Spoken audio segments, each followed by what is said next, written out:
Boy, typical kind of day here in Seattle. 51 degrees, humidity, it's kicked up. We've had rain and wind on and off. As my partner Jim Morris said, hey, this is what you expect. Well, people in Seattle love waking up and seeing a rainy day. We feel like he's just a home field advantage. When I was playing at the University of Washington, and I was playing coaching here for the Seahawks, and I woke up and it was raining, I said, okay, this is our kind of day. And let me tell you, these two teams have gotten together already. Some jawing going on. They've had to be separated early here. Right now, let's go down to the third member of our crew standing by on the sideline, Drea Avent.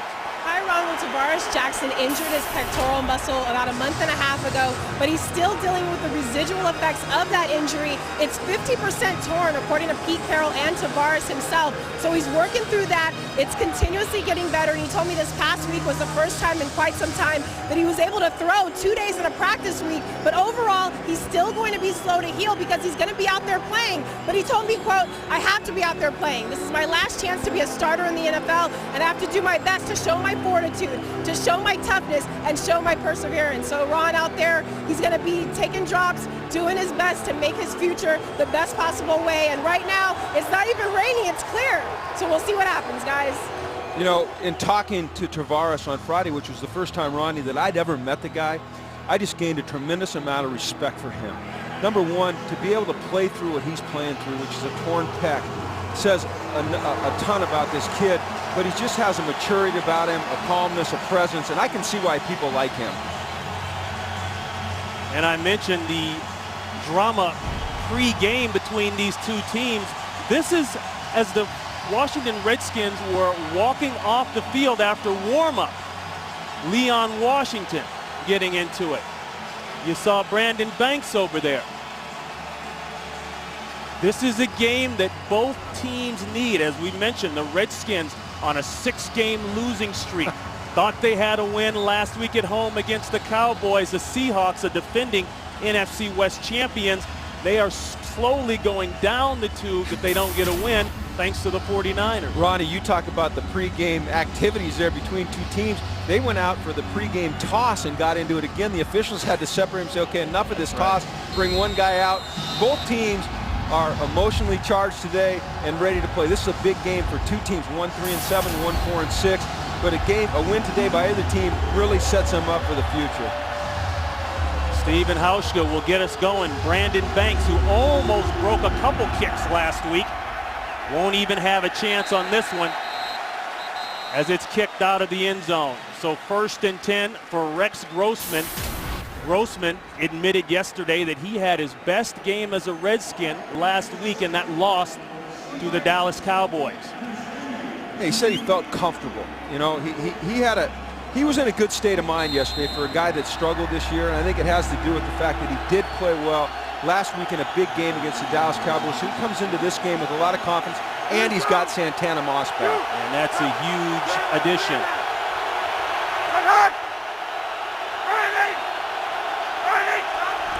High formation, play action to Halou, looking for the quick screen. It develops late, but there it is. And that's Halou. And Halou, a guy that a lot of people have been wanting to see more of, comes up with a really nice gain on 1st down. That's a pickup of 9 on the screen. Good patience there by Rex Grossman, hanging in there on the screen with the pressure. And then a good job by Halou, just dancing his way for 9 yards. Halou, the 4th-round pick out of Nebraska. Ever since the Redskins lost Tim Hightower, they have ping-ponged back and forth with running backs. They're going to go with Halou today in his 2nd start. And there's the man you talked about. First game back after missing 4 with a broken hand. That's Santana Moss with a 1st down and 3 yards. Yeah, and what a difference he makes. They were 3-1 when he got hurt. They've gone on a 6-game slide, so they're really happy to have Santana Moss back. And then, Ronnie, I really like these two tackles, Trent Williams and Jamal Brown, both really stout on the outside and will be able to counter any pass rush the Seahawks can present. And they've struggled rushing the passer. They go with Hurt, the rookie guard on the left side. Play action again, looking for a crosser. Now going deep, the race route as they call it. Moss, it looked as though it hit him right in the chest, but a big hit. Cam Chancellor, he's had a couple of those lately, along with some fine money. but no flags, no harm. It's second down. Ronnie, you talk about a race route. A race route is a deep route. Starts on one side of the field, and you're trying to, off of play action, get the receiver all the way behind the defense on the other side of the field.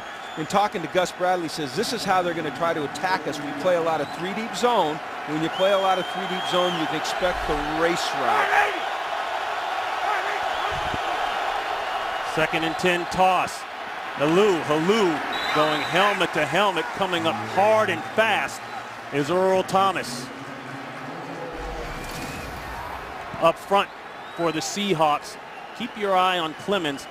He's got 8 sacks. He can rush the passer. The other 3 will do a good job against the run. Right, and what I'm really impressed with is this young secondary. You got a 6'3 corner in Sherman. You got a 6'4 corner in Browner. Cam Chancellor goes about 228. Some size. Athletic, big. They get their hands on you. And this is right here. This is this 3rd and long that Seattle lives for when they're playing at home. This is when the 12th man starts to make a difference.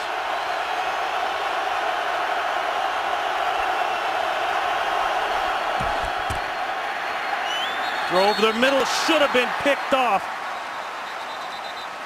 A flag is down. David Hawthorne had the ball, and they've got to separate Clemens now.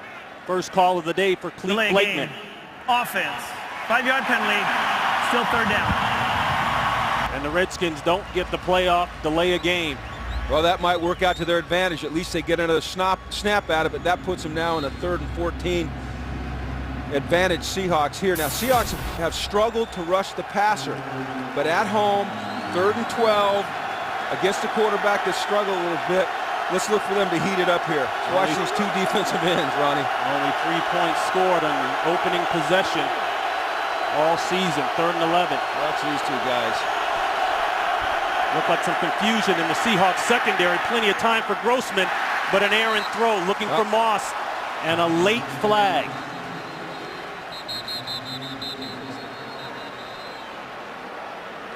Well, that's in the area of defensive holding.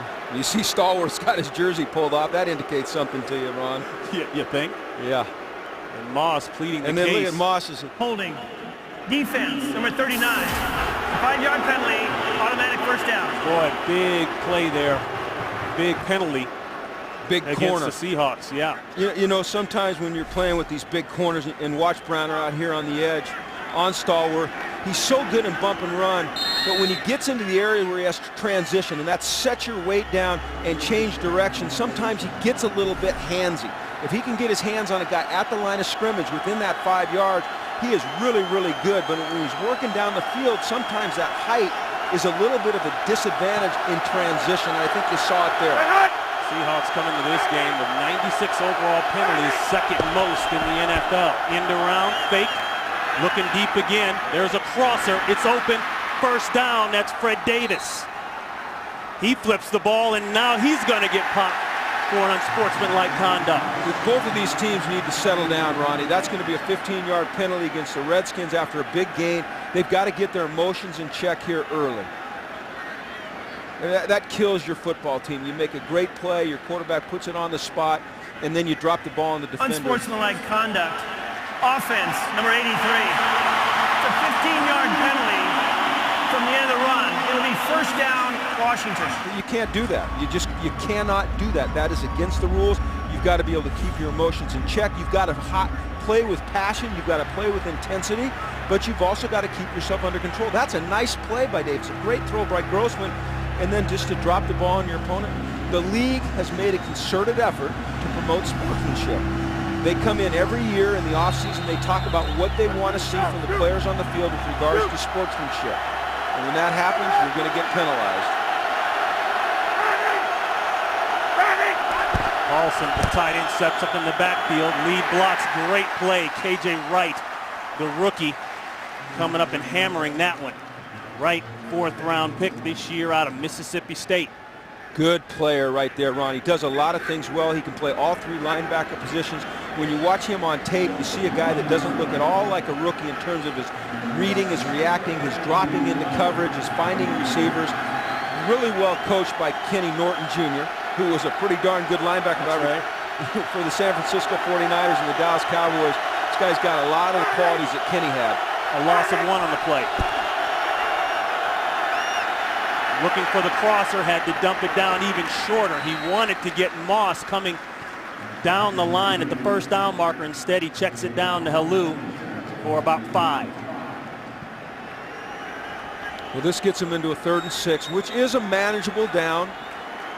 You have seen that they've struggled so far, the Redskins, to run the football. That'll probably be a theme today, although they need to continue to try to pound it to create situations where it's not 3rd and long, and this crowd is not able to affect the snap count. Mike Shanahan, 35 years in the NFL, even as an assistant, he has never lost 6 straight. And they know it's man-to-man because of that matchup, linebacker on running back out there. They go inside instead. That's a first down and then some. Moss. So already Santana Moss paying some early dividends physically and verbally there. But the Redskins will move the chains. That ball crosses the 50-yard line. Ronnie, what teams will do is they'll go to empty backfield sets and they'll take their running back and they'll split him out, and that gives the quarterback an indication of the coverage, because when a linebacker, Leroy Hill, comes out here to cover, you know that some type of man coverage is in effect. So as a quarterback, you know where to go with the ball right now. They'll go back to the ground game, and Halou with 5. Roy Halou, 4th-round pick out of Nebraska. We talked about seeing more of him, but can you tell that Moss is happy to be back on the field as he jaws it up with Sherman? Yeah, these guys need to gather themselves. Like I said, you love emotion, you love passion, but they need to gather themselves so they can play within the scheme, within the play, and not hurt their own team. And you see they got Santana Moss off the field. Oh, yeah. Cool him down a little bit. 2nd and 5. Halou looking for the corner. He's got the edge. And then some.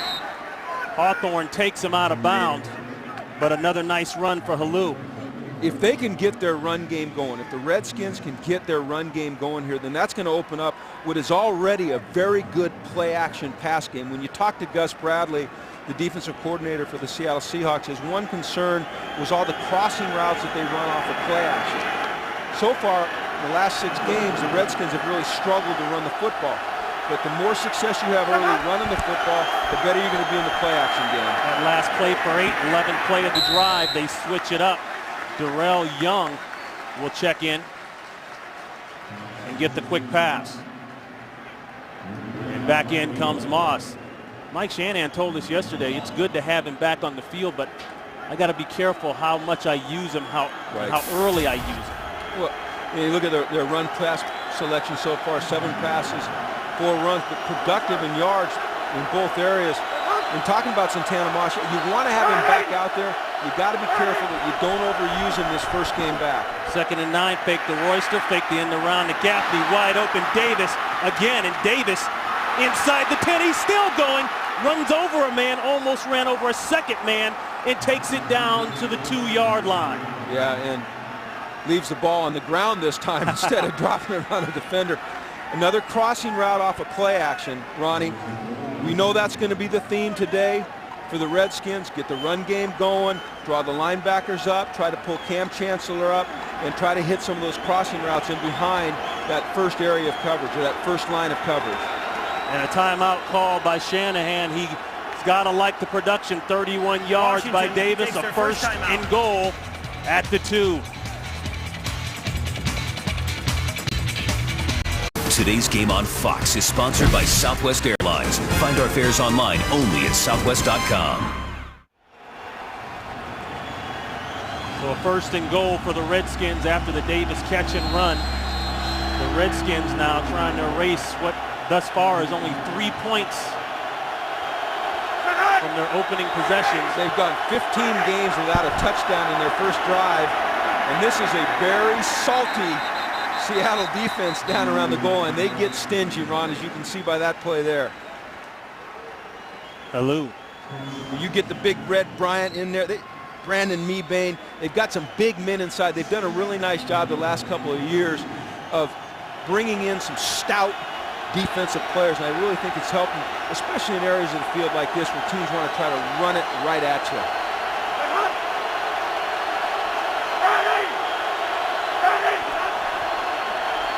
Pass, 2nd and goal, wide open, touchdown Redskins. Davis and the camera's rolling. He was the money man on this drive, and he puts it in for 6. Once again, the play action sucks the linebackers up. Now, typically, Ronnie, second down is a pass down in a goal line area, so you would expect the Seattle defense to be a little bit more geared up for pass. But when you're in there fighting for those 2 yards, trying to keep a team out, sometimes you get sucked up. And Davis gets free on the other side on the crossing route for the touchdown. We call that the old NFL pass. Every team in the league runs that route. 14 plays, 80 yards, and they just stole like the Grinch the entire first quarter, seems like it. Redskins, the long flight out, but they came to play.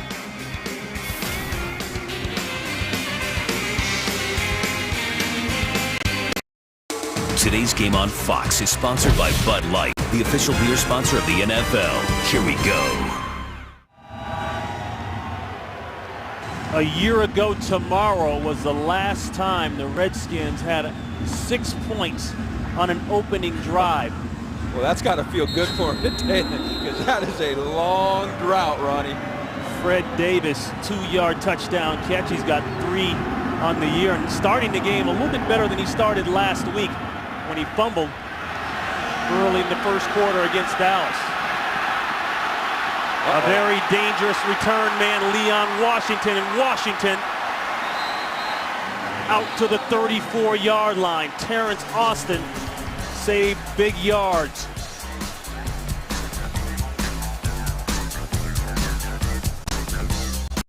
Today's game on Fox is sponsored by Pizza Hut's new Big Dinner Box. Get all your favorites in one epic box. By Jared, the Galleria of Jewelry. And by the all-new Volkswagen Passat, 2012 Motor Trend Car of the Year. If you want some good fish in Seattle, you go here, right? Yeah. Pikes, yeah. Place Market. That's where we buy our stuff. You go down there, you get some gigantic king crab legs. You throw them on the grill. First of all, in order to grill the fish, you got to catch the fish. Now, that's where they throw the fish at you, and you got to catch it. You got to world famous place. Energy, excitement, fun. It's like this game. And the Seahawks start off with their running man. That's Marshawn Lynch.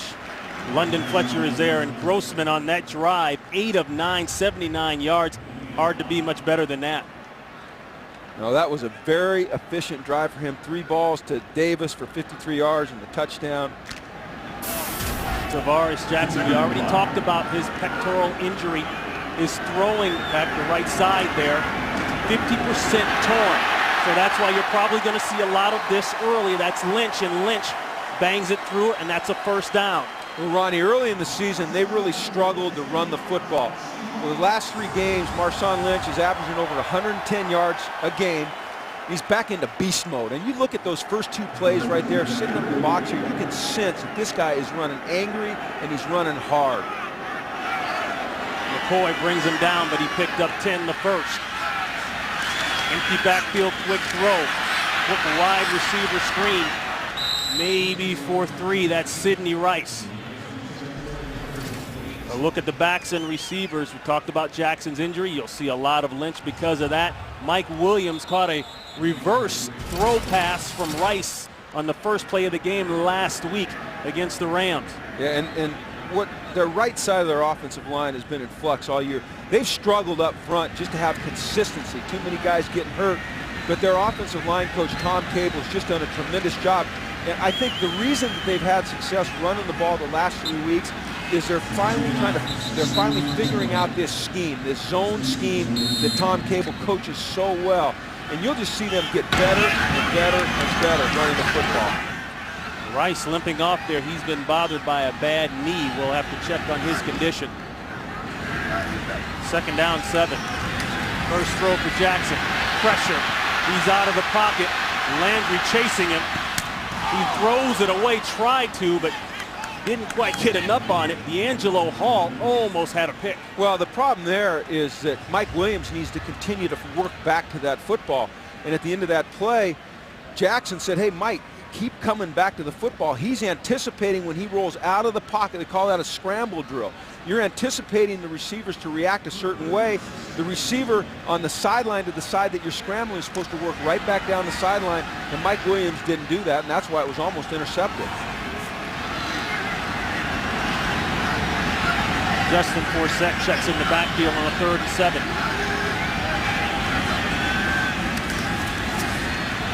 Man-to-man coverage going up the sideline, and it's dropped. Mike Williams appeared to have the ball, and he couldn't hold on. Hall running step for step. Good job up front by this offensive line. You can see they're playing man-to-man. They're bringing 6 with an extra rusher, but they do a nice job of creating space in there for Tavares Jackson to step up and make this back pad throw. Mike Williams has got to make that play right there, Ronnie. So 4th down, time to punt. John Ryan, who many say is having a Pro Bowl type of year, will try to kill this one inside the 5-yard line, and a great job of coverage down the field. Ben Obamanu hustles down and downs this ball inside the 5.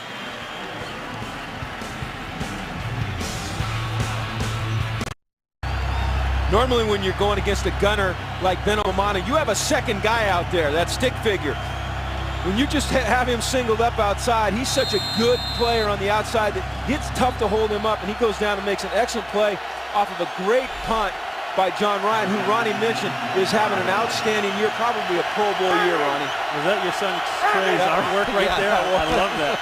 Backed up play action out of his own end zone, and he's got a man open. That's Young, and Young gets out of the hole, loses the ball, but they call him down. They mark it down by contact at the 25-yard line. Nice call. 21 yards on the pickup. Well, Ronnie, once again, the play action was effective in fooling the linebackers for the Seattle Seahawks. You see David Thawthorne here. And Leroy, let's see if he's down now. Yeah, he's down. He's clearly down. That elbow hits. But once again, that play action confused the linebackers inside. And they got a guy free out in the flat, the widest underneath zone. Halou back to the ground game, and Halou mixing it up. He's got close to 9 yards. Richard Sherman pushes him out of bounds. Did it surprise you when Mike Shanahan said, you know, we're going to give this kid some run tomorrow, and we're going to see how tough he is? No, you know what? I like the kid. I think he's a good player, and I think Mike Shanahan wants to learn about this guy. We know that Mike Shanahan likes to run the football. We know that he's really good at evaluating running backs. You look at his career in Denver, he always was able to find that diamond in the rough. Maybe this is his new diamond in the rough. Pickup of 8, 2nd and 2. Got a crossing route wide open. Boy, it's been there early for the Redskins. That's Gaffney. So you got to believe it's easy for someone to forget about Gaffney now that you've got Santana Moss back on the field. Well, Ronnie, what we're seeing right now early out of the Washington Redskins is a great use of the play-action pass game. And the fact that they're sticking with the run and having a little bit of success with the run is opening up a lot of things underneath in terms of those crossing routes. 18 yards pushed out by K.J. Wright. Ball across the 50. Now they go back to the pound game. It's wide open again for Halou. And another Redskin first down. Boy, Jimmy, this reminds you of the old school Redskins when they'd run that counter tray and the like and just pound that ball on you. Right, and on that play, what happened is Jamal Brown, the right tackle, did a really nice job on Red Bryant. Red got good penetration, but he couldn't get off the block, and Halou just ran right by him. Key blocks there by Will Montgomery and Chris Chester. 12 yards for Halou. Halou with 36 yards rushing on only 7 carries. There's the crosser looking deeper. No, that's a penalty. That ball batted back to Grossman, and he throws it again. Well, Ronnie, you'd think a guy with the experience of Rex Grossman would know better than to catch that ball and just knock it down, but sometimes instinct just takes over. I think so. That was a rookie move. Nothing. Illegal forward pass. Offense. The quarterback threw 2 forward passes. The second one is illegal. It's a 5-yard penalty from the previous spot. Replay first down. That was just a reaction. He knows. He just didn't have time to think about it. That ball popped right back into his hands. He's like, heck, I might as well throw it again. But that is a penalty. And once again, Ronnie, you got this misdirection. You got the play action coming out the backside. Clemens gets it up, boom, it just pops right back into his hand. He didn't have time to knock it down, I don't think. That was just an instinctive reaction. Clemens coming into today's game with 8 sacks. Grossman on the day thus far, pretty efficient, 10 of 11, 118 yards and a touch. Back to Fred Davis, the man in motion right now. Screen, Halou, he's got 2 out in front of him, 2 key blocks. There goes Halou. Halou will be stopped just shy of the first down marker by Cam Chancellor, but another nice play by the Redskins. Ronnie, the Seattle Seahawks defense right now is just really out of whack. They're off balance, and that's a credit to the Washington Redskins and the play calling of Kyle Shanahan. And you look at it, pretty balanced, 7 runs and 12 passes, but you're mixing in some screens there, a lot of misdirection, waggle-type plays where the quarterback's break and contain, as well as just some straight dropbacks. Great mixture right now. Excuse me, Jimmy, 14 yards on the play. They're all over him this time. Red Bryant, Big Red, playing on the other side of the ball. That's going to be a loss. They try to run that, they call it outside zone play on Red there, and Red got his hands, we call it playing heavy. He played heavy on the block, Ronnie. So we got both hands on the guy, pushes him back into the backfield and makes that tackle for loss. Really nice job by Red Bryant there. Big, powerful guy. 3rd and 3. Seahawks having substitution issues, and they've got to burn one. Seattle takes their first time out. You call those mental errors on defense. Call them, you don't like them. Left, Kyle Shanahan, the offensive coordinator of the Redskins. On the right, Gus Bradley, the defensive coordinator of the Seahawks. And here's the story so far, the time of possession and the plays. And it's all about 1st and 2nd down right now. This is only the third down opportunity for the Washington Redskins.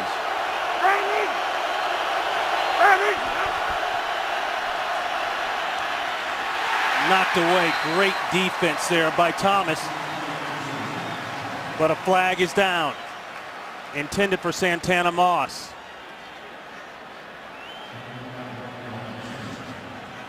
Personal foul, chop block, offense, number 29. Penalties decline, brings up 4th down. A man was engaged up front by an offensive lineman, and Halou came and hit him as well. That's illegal. Yeah, and we saw this Thursday a couple of times. You watch Halou right here, and if you've got a lineman or a rusher engaged, which they did right there, and a back comes in and hits him low, then that is an illegal chop block. It's a dangerous. Seattle has elected to accept the penalty. It'll be 15 yards from the previous spot. Replay 3rd down. See, I think that's a smart move right there by Seattle to accept that penalty, moving back, because you were in a situation there where the Redskins could opt, number 1, to kick a field goal and potentially go up 10, or go for it on 4th down. Now all of a sudden they find themselves in a 3rd and almost 20, Ronnie. 3rd and 18. Redskins coming in ranked 24th in offense, going up against the Seattle defense ranked 11th. But the way the Redskins have played thus far, those numbers, you would think they were switched around. Yeah, I wonder why they didn't just accept that from the get-go. Maybe they weren't quite sure on how the ball would be spotted, but that was definitely the right decision for Seattle. A little bit of pressure in the middle. Halou will have to dance. He's not even close to the dance floor. Yeah, about 10 yards shy. Yeah, that's, by accepting that penalty, they saved themselves 8 yards. They knocked the Redskins out of field goal range. They knocked them out of the position where they could potentially go for it on 4th down. So once again, just a really good decision there. The smart decision, the right decision, the decision you'd expect. But still, it works out the way it should for the Seattle Seahawks there. So Sav Rocca now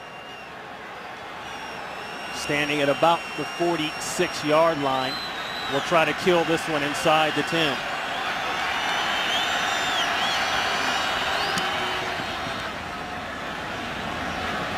Puts this one up high. It's got a chance. Nope. And then rolls into the end zone for a touchback. Well, Fox Sports is proud to bring you 2 conference championship games beginning on Friday, with UCLA battling number 10 Oregon in the Pac-12 championship. That's followed on Saturday by number 16 Wisconsin taking on number 14 Michigan State in the Big Ten championship. 2 championship games are on back-to-back nights, with both games beginning at 7:30 p.m. Eastern, 4:30 p.m. Pacific, only on Fox. Go ahead, Jimmy. I know you just can't wait to talk. You used to wear that helmet? I remember a guy named Ron Pitts covering him up in that UCLA helmet. And it wasn't white. You see what the white did for him last night. Oh, not a good night for the Bruins. Your Huskies had a good one here. They did. And Lynch got off early in the first possession, had some nice runs. Another nice run. He'll pick up 5 as time winds down here in the first. I love the way he runs, okay? And I said it earlier, he runs angry, okay? He's trying to hurt you when he runs the football. He's not just trying to get yards. He's trying to break tackle. He's trying to pull those knees up and hit you in the chin with them. He runs angry. That's how Terrell Owens used to run after catch back when he was playing ball. But this guy at 220 pounds running like that, you don't want to tackle him late in the game. That's the end of the first quarter. The score, 7-0 Washington. Fox NFL Sunday will continue after these messages. The end of the first quarter.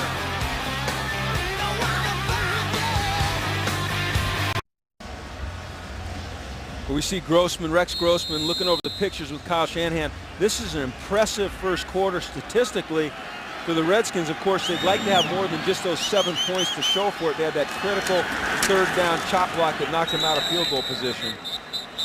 Lynch inside for 2. Down to Los Angeles, our first update of the day. Here's Kurt Menefee. How about Vince Young getting the Eagles off to a good start against New England? VY hooking up with Riley Cooper, 58 yards. Cooper down inside the 5. Don't worry, a couple of plays later, LaShawn McCoy takes it in for a 2-yard score. Eagles on top of the Patriots, 10-0 in the first quarter. Ron and Jen. Eagles chasing the Giants along with the Cowboys at 4-6 in the NFC East. There's a first down. Nice run there by Doug Baldwin, the rookie free agent out of Stanford. He picks up 7. Yeah, this Baldwin's a really good player. What the Seahawks need to continue to do is run the football effectively on 1st and 2nd downs so they can get into those 3rd and really manageable. The 2s, the 3s, the 1s, where they don't put too much pressure, number 1, on their offensive line, and number 2 on Tavares Jackson, who's playing with the injured pec. Every time, Ronnie, he steps into a downfield throw, he feels pain. Lynch looking for the crease.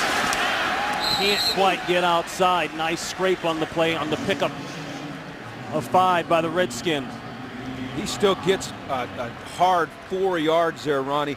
I mean, this guy is a hard runner. I love watching guys like this run the football. He is going to kick and scratch and grovel for every single inch he can get. He's always falling forward. You rarely see Marshawn Lynch getting pushed back at the end of a play. Harry Riley in there on the tackle. Bootleg coming out the other side. There's his crosser and a first down out to the 50-yard line. That's Anthony McCoy. Well, Ronnie, what you saw there was just an example once again of your run game setting up your play-action pass game. Much like the Redskins did the whole first quarter, you get that stretch run game going one way, you get everybody flowing there to the right, then you bring a crosser back to the defense's left, and he's wide open. 13 yards, Kerrigan pushed him out of bounds. Leon Washington at the tailback spot.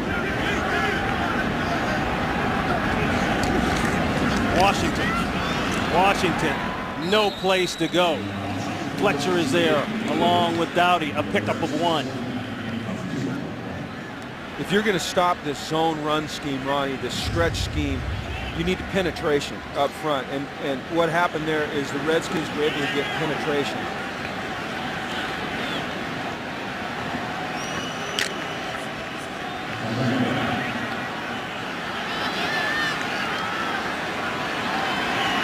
Jackson looking at a 2nd and 9. We'll go with an empty backfield.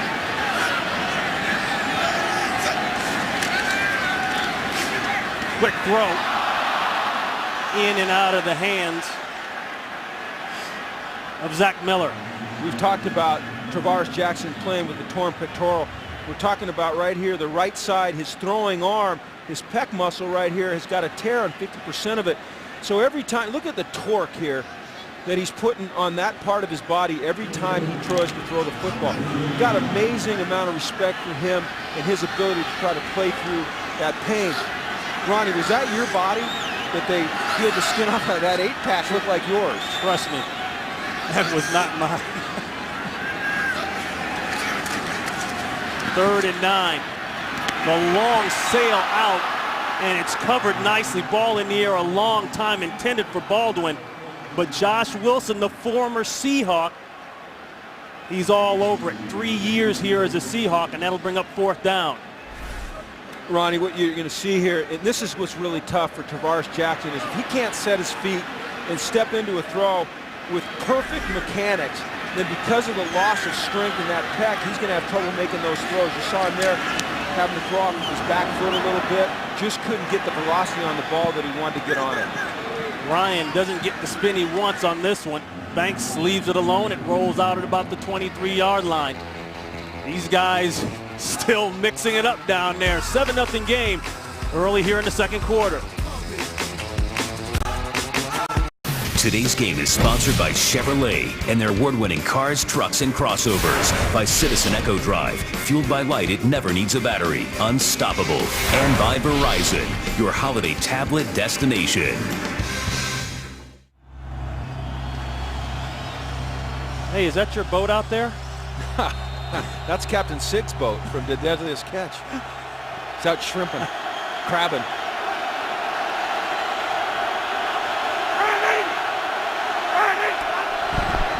1st and 10, run. Alou is stopped in the backfield. Leroy Hill.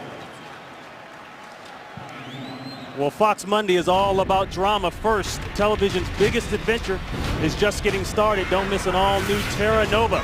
Then the thrills just keep on coming when medicine's most brilliant mind fights to solve high stakes in an all-new episode of House. It all starts tomorrow night at 8, 7 Central on Fox.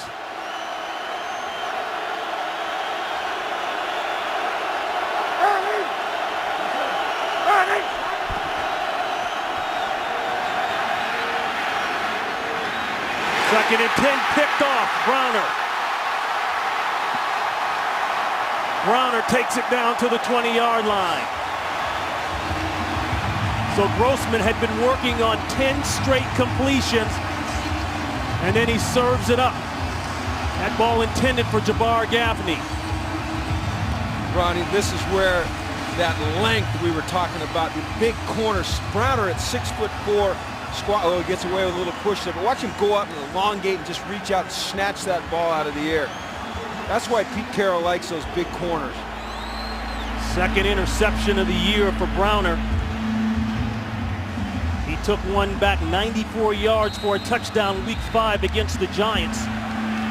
Using that size, going up, being athletic, getting the ball, and a huge turnover and a big chance here early now for the Seahawks offense. They'll throw early pressure. Dump off Lynch. He's got a chance. A nice block. There goes Lynch. That'll be a touchdown.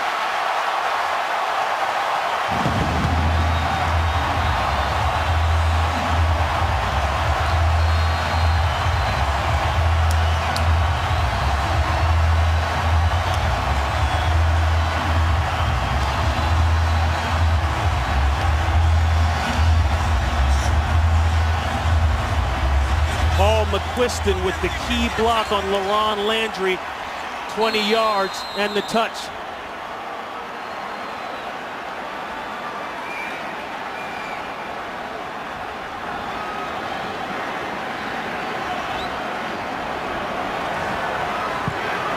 Extra point is clean, no flags, and for Lynch, 7th consecutive game with a touchdown. So the turnover turns into points for the Seahawks. We've got a tie game here in Seattle. His career 7th consecutive game with a touchdown for the Seahawk workhorse, Marshawn Lynch. Well, they caught him in man coverage. These two linebackers, stop it right there. These two linebackers have the two backs, and you can see right here, London Fletcher gets picked by Zach Miller, and it opens it up down the sideline. Like you said, a great block by McQuiston on LaRon Landry, but that was man coverage, backs crossing in the backfield, linebacker working up to the second level, setting a little pick that wasn't called and really shouldn't have been called because he was moving into his route. Really good call versus the defense that was being played. Good job there of really cutting off all angles of attack by the Redskin defense. Looks as though Lynch getting worked on there. A squibber that's taken up front. And they'll make it out to about the 35-yard line. That's Mike Sellers. So the Seahawks came into today's game -1 in the giveaway takeaway ratio. That's okay. You want to be at least 0 or above, preferably, but taking advantage of the takeaways, and the Redskins giving up the takeaways, and that turns into points. Today's game on Fox is sponsored by Chevrolet and their award-winning cars, trucks, and crossovers. The 12th man.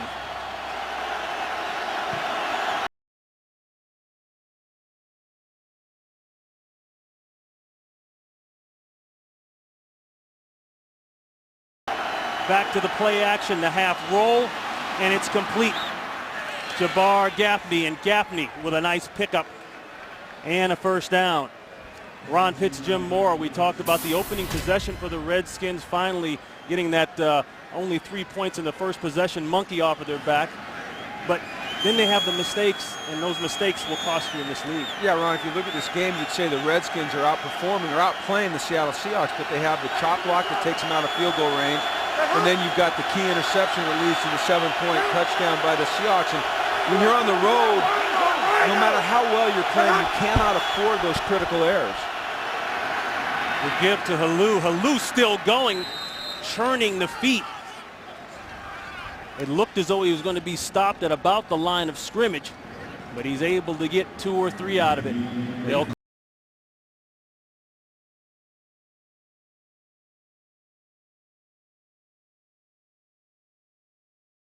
guys running hard, running strong, and trying to make a statement for two teams that really need to run the football to have success.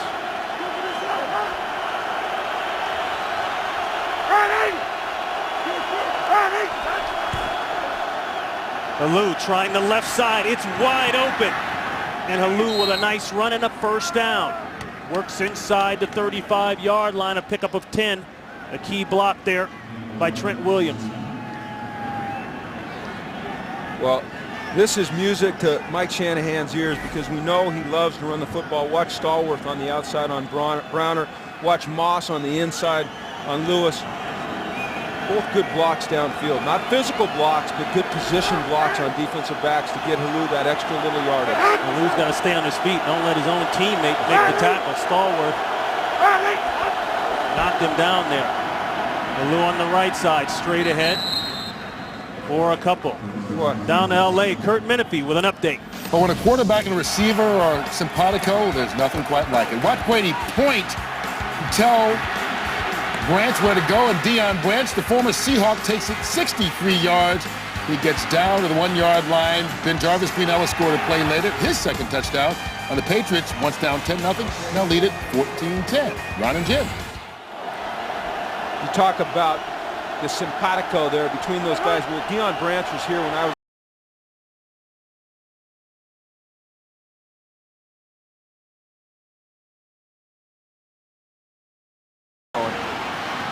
the dump off, the quick screen outside to Halou, and Halou inside the 20-yard line.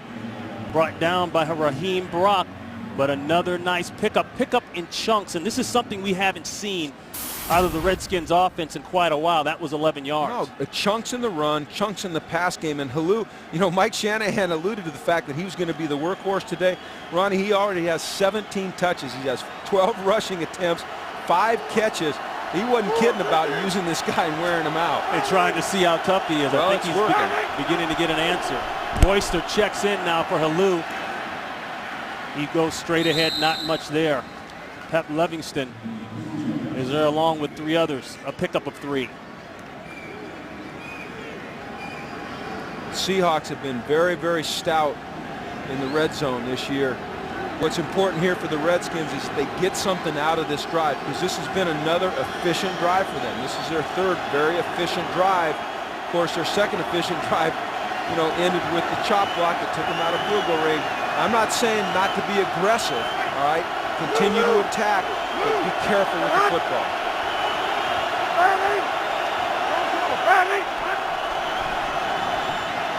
Quick throw, Moss takes the shoulder, loses the ball. A flag goes down. It's recovered by Washington. Fred Davis comes up with it.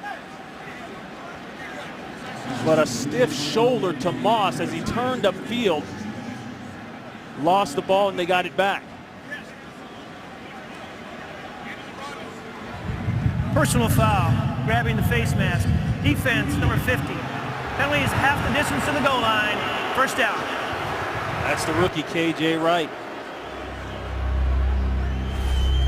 This is a back pad throw by Gross. When you watch, this is called a stick route, a little stick out. Now he sees that corner center stop, and he puts it on Moss's back shoulder. Okay, so he's not going to lead him with his throw, Ronnie, into a corner. All right, puts it on that back pad, and then you see the face mask there by Wright, which makes it halfway distance, or halfway to the goal, and it's first and goal on the 6 now. And guess what? He was down anyway. And this right here. Yep. That kills you. They're second in the league to the Raiders in penalties, the Seahawks are. First and goal. Alou. He's got 2 out in front. Nice job by Hawthorne. They talk about the sideline angle tackle. I know you coached that up with your boys in the youth football program there. That was a perfect look at it. Patience going down the line and making the play there by Hawthorne. Yeah, David Hawthorne, we call him the heater. Really, I've never seen a guy break as many face masks as this guy did his rookie year. He broke about 4 face masks in preseason games. But you're right, Ronnie, textbook tackle there. Keep his feet close to the ground, uses the boundary as a 12th defender, and forces the guy out of bounds. Now, I think right down here, you got to look for pass. I don't know that the Redskins can run the ball in on the Seahawks here in the red zone. Pickup of 2 on the last play. There's your play action. No place to go. Comes back the other way. Wide open. Touchdown. Jabbar Gaffney. A flag is down. Then 2 more go. And Grossman very slow to get up. Well, Ronnie, what happens here is he may have stepped out of bounds. He stepped out of bounds, and he was the first one to touch the ball coming back in, so this one is not going to count as a touchdown. It's an illegal touch. He cannot be the first person to touch the ball if he steps out of bounds. You see that official without his hat on? His hat's sitting right on the end line. He takes that hat off to indicate that the receiver has stepped out of bounds, and then they throw the flag later. So that bare head right there, that tells you that thing needs to go on his head, okay? But that is the indicator right there that the receiver stepped out of bounds, and as you said, Ronnie, then the flag goes down. Illegal touching in the pass. Offense, number 18. The player went out of bounds and came back in bounds and touched the ball. It's a 5-yard penalty from the previous spot. Replay, second down. He said 18. I believe he had to mean Gaffney. Yeah, he means Gaffney. If you watch Gaffney or Browner, once again using that length, and he'll step out of bounds right there. Foot stepped out of bounds. He's got to have more awareness on the back end there, because it wasn't like he was shoved out of bounds.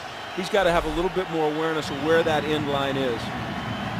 And once again, Ronnie, a critical mistake here, taking points off of the board for the Redskins. Jimmy is a former defensive coach. What kind of defense do you run here for Seattle? They're going to play 2 deep zone, Ronnie. All right, they're going to put 2 safeties, split in the half field. They might drop a 4th defensive lineman into that Washington takes their second timeout. These timeouts kill me. They kill me.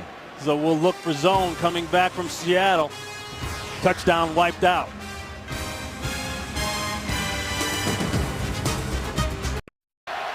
You can see clearly here, the receiver's foot is out of bounds. I think Mike Shanahan thought about challenging that. That might have been why he called that timeout. Now, had he challenged it, he would have lost. Then he'd be left with no timeouts. There's still 6 minutes left in the half. Going off the air, I said, I hate these timeouts. You've got to be judicious in using your timeouts. I don't like it when coaches waste timeouts and leave themselves. There's a 2 deep, Ronnie. Sorry about that. There it is. Back to Gaffney. And Gaffney Doesn't get inside the 5-yard line. Chancellor is all over him, but he picks up 4. Ronnie, too often you see coaches use timeouts unnecessarily at times when they should be a little bit more organized on the sideline as a team, not necessarily as a head coach, but decisions need to be made before they have to be made. And then what happens is you get into critical situations at the end of the half, at the end of the game, and you don't have your timeouts, and it kills your football team. Redskins with 1 left on a 3rd and goal. Here comes pressure. All out blitz, Ronnie. A-gap pressure, fade, Gaffney, incomplete. Sherman is all over it. That's 4th down.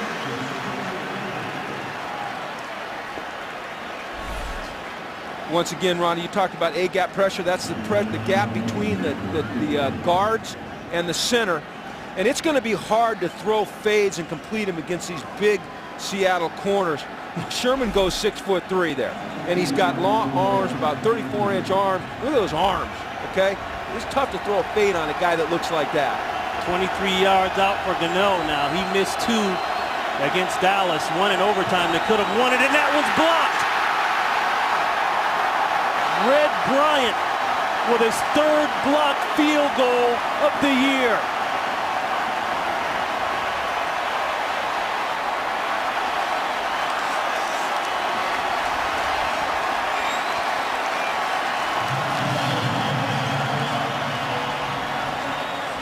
Well, Ronnie, mistakes are, when you look at the yardage, the Redskins have put up 235 yards. They only have 7 points to show for it because of mistakes. Look at the inside push. Oh, my goodness. Ronnie, that shouldn't happen in the National Football League. Now, I commend Red Bryant for the effort he shows there in attacking that interior and getting up and blocking it. But the Washington Redskins offensive line ought to be ashamed that they allowed that type of penetration. That's not acceptable at this level. He blocked 2 earlier in the season, and he had an interception last week against the Rams. He's been making big plays lately. That one should have been picked off. D'Angelo Hall could have had an easy pick 6 if he could have held on.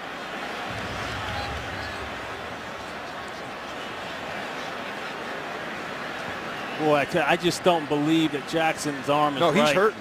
Or his Ronnie, chest is right. Right after that throw, you know how a pitcher will sometimes do, he was grabbing his shoulder and rotating. He's in pain now. I commend him for playing, but we've got to see if he can be effective playing. And they go right back to the ground game, something they leaned on quite heavily in the first quarter. That's Adam Carricker on the tackle. Yeah, this guy right here is a tough man to be playing with the injury that he's suffering. Now, Marshawn Lynch is down. You get your quarterback down and your lead back down, that's not good. But I'll tell you what, this, Ronnie, tough, okay? I got so much respect for Tavares Jackson after talking to him on Friday, after finding out what he's been fighting through. What a stud. As you said, that's Marshawn Lynch on the ground. We'll check on him when we come back. Tie game here in Seattle. So Marshawn Lynch seems to be okay, but back to Tavares Jackson. You've talked about this, an obvious pain with the arm and or with the chest, but during the commercial break, he just keeps on trying to stay loose. He needs to get his mechanics feeling good. You know, he's out of rhythm a little bit. Look for some type of screen pass or quick throw here just to keep him in rhythm. 3rd and 7. They roll him out, throw it to the sideline, and it is a catch and a 1st down. Doug Baldwin just stabled around that one up, and a pickup of 13. This is what you want to do when your quarterback is hurting. Do it.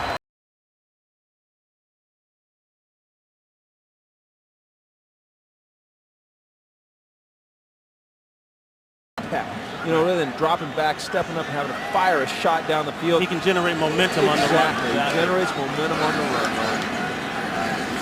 So they generate a new set of downs. Lynch back in, okay, trying the left side. It's not there.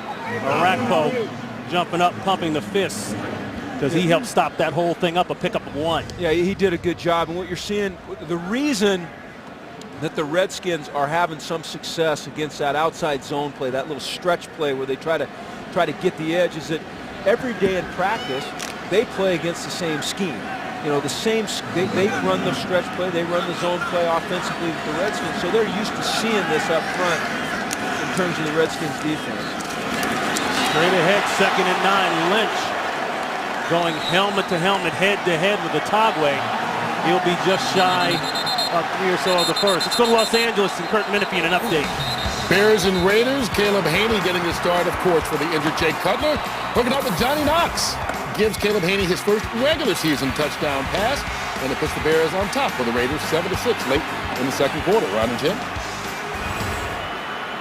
Well, the Bears are going to have a heck of a fight trying to catch the undefeated Green Bay Packers, but on the flip side, they're the Oakland Raiders. All of a sudden, they are the class of the AFC West at 6-4, holding on in that game against the Bears.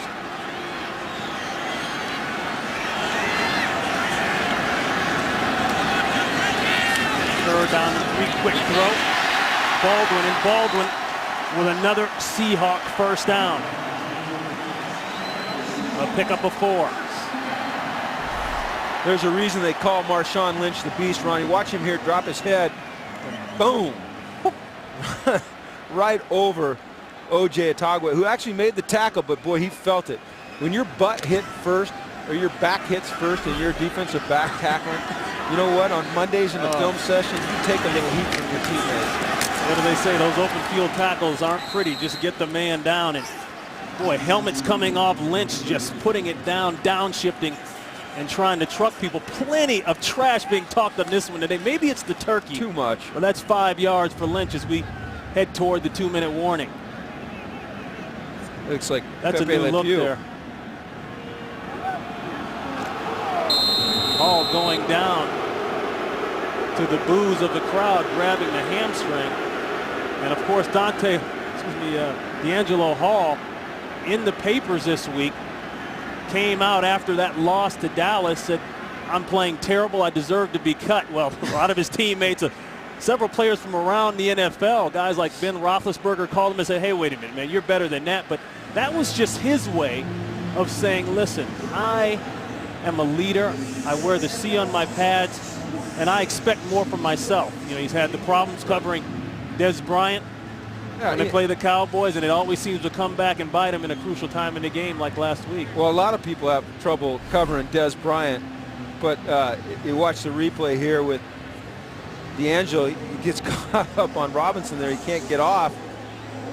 Looks like a WWF move. Oh, there it was. He got stepped on right there. But speaking about D'Angelo's matured. You know, he said the other thing is that I wanted to take a little bit off our kicker. You know, as a leader of this team, I didn't want our kicker to bear the brunt of that loss. The other thing I thought was interesting what D'Angelo said. I've known D'Angelo since he came in the league, okay? And he is a colorful character, all right? And he will always speak his mind. He said, you know, I'm a good corner.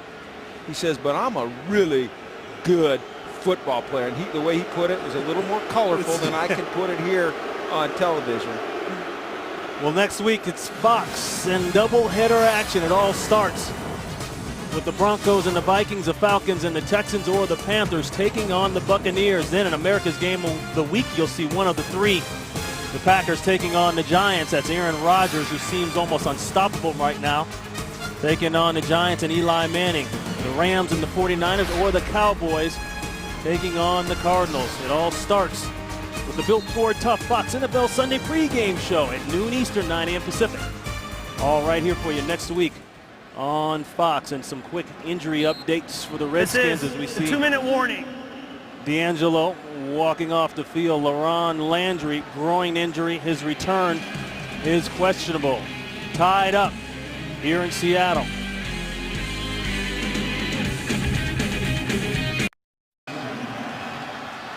Seahawks Pete Carroll told us the other day that the Redskins were a very difficult team to scheme on because of some of the things they do. We'll talk about that right after this. Under the 2-minute warning, Lynch pounds through for the first down. Well, the Redskins are, first of all, they're very sound defensively, and offensively, they've got some really good play-action pass schemes with the crossing routes. We saw that in the first quarter when they took advantage of their ability to run the football and kind of expose some of the zone coverage deficiencies that the Seahawks had because they had to commit to the run. Seattle seems to have settled that down a little bit, but you're right, they're very creative offensively.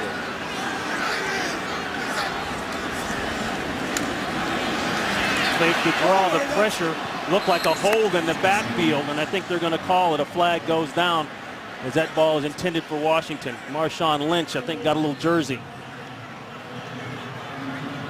Replay first down.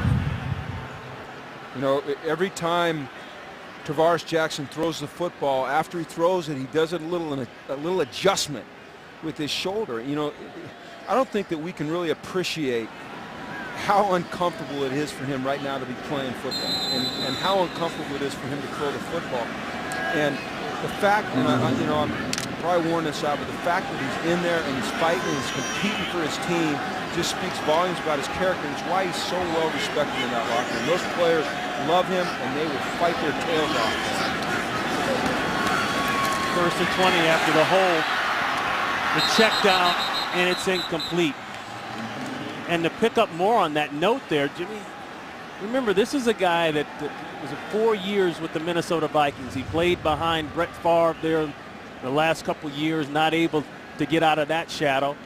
He said to us in the meeting, this is my chance to have a home. This is my chance to be a starter. I think he believes that if he doesn't secure it here, he may not ever get that chance again. And he's probably right. And this is a team that's looking for a starter quarterback ever since they let Matt Hasselbeck go. You know, they've kind of been in a void here. And they believe that this is the guy. They believe that this is a guy that's got those leadership qualities, that's got the toughness, that can be the guy for them for a couple of years until they find somebody younger that they can build around. That's Forsett. Kevin Barnes was right there to make the tackle. And that's a pickup of one. Takes their third and final timeout taken by the Redskins. Let's go down to Los Angeles. Quick update. Here's Kurt. Halftime report. We'll bring you scores and highlights, including Tim Tebow and the Broncos visiting San Diego, and a big interconference matchup between New England and Philadelphia. It's all coming up on the Visa Halftime Report. But you didn't know I did a Menifee. Wow. Oh, there's a couple things I can say about that. Ronnie, I'm struggling a little bit with the decision here of the Redskins to call their third timeout. Now, you know, I'm no genius, all right, but one thing I was decent at as a football coach, and you say, you can, and people have said a lot of things about me as a football coach, but I understood clock management. Now, 3rd and 19, sure, they get them stopped here and they got to punt it, but they're going to have less than a minute to try to go the whole field with no timeouts. I think they're better served just trying to get out of here. Get to the locker room. Redskins showing a deep zone look. They get a handoff to Lynch. Lynch, he'll get it up to about the 40. Boy, flags go everywhere.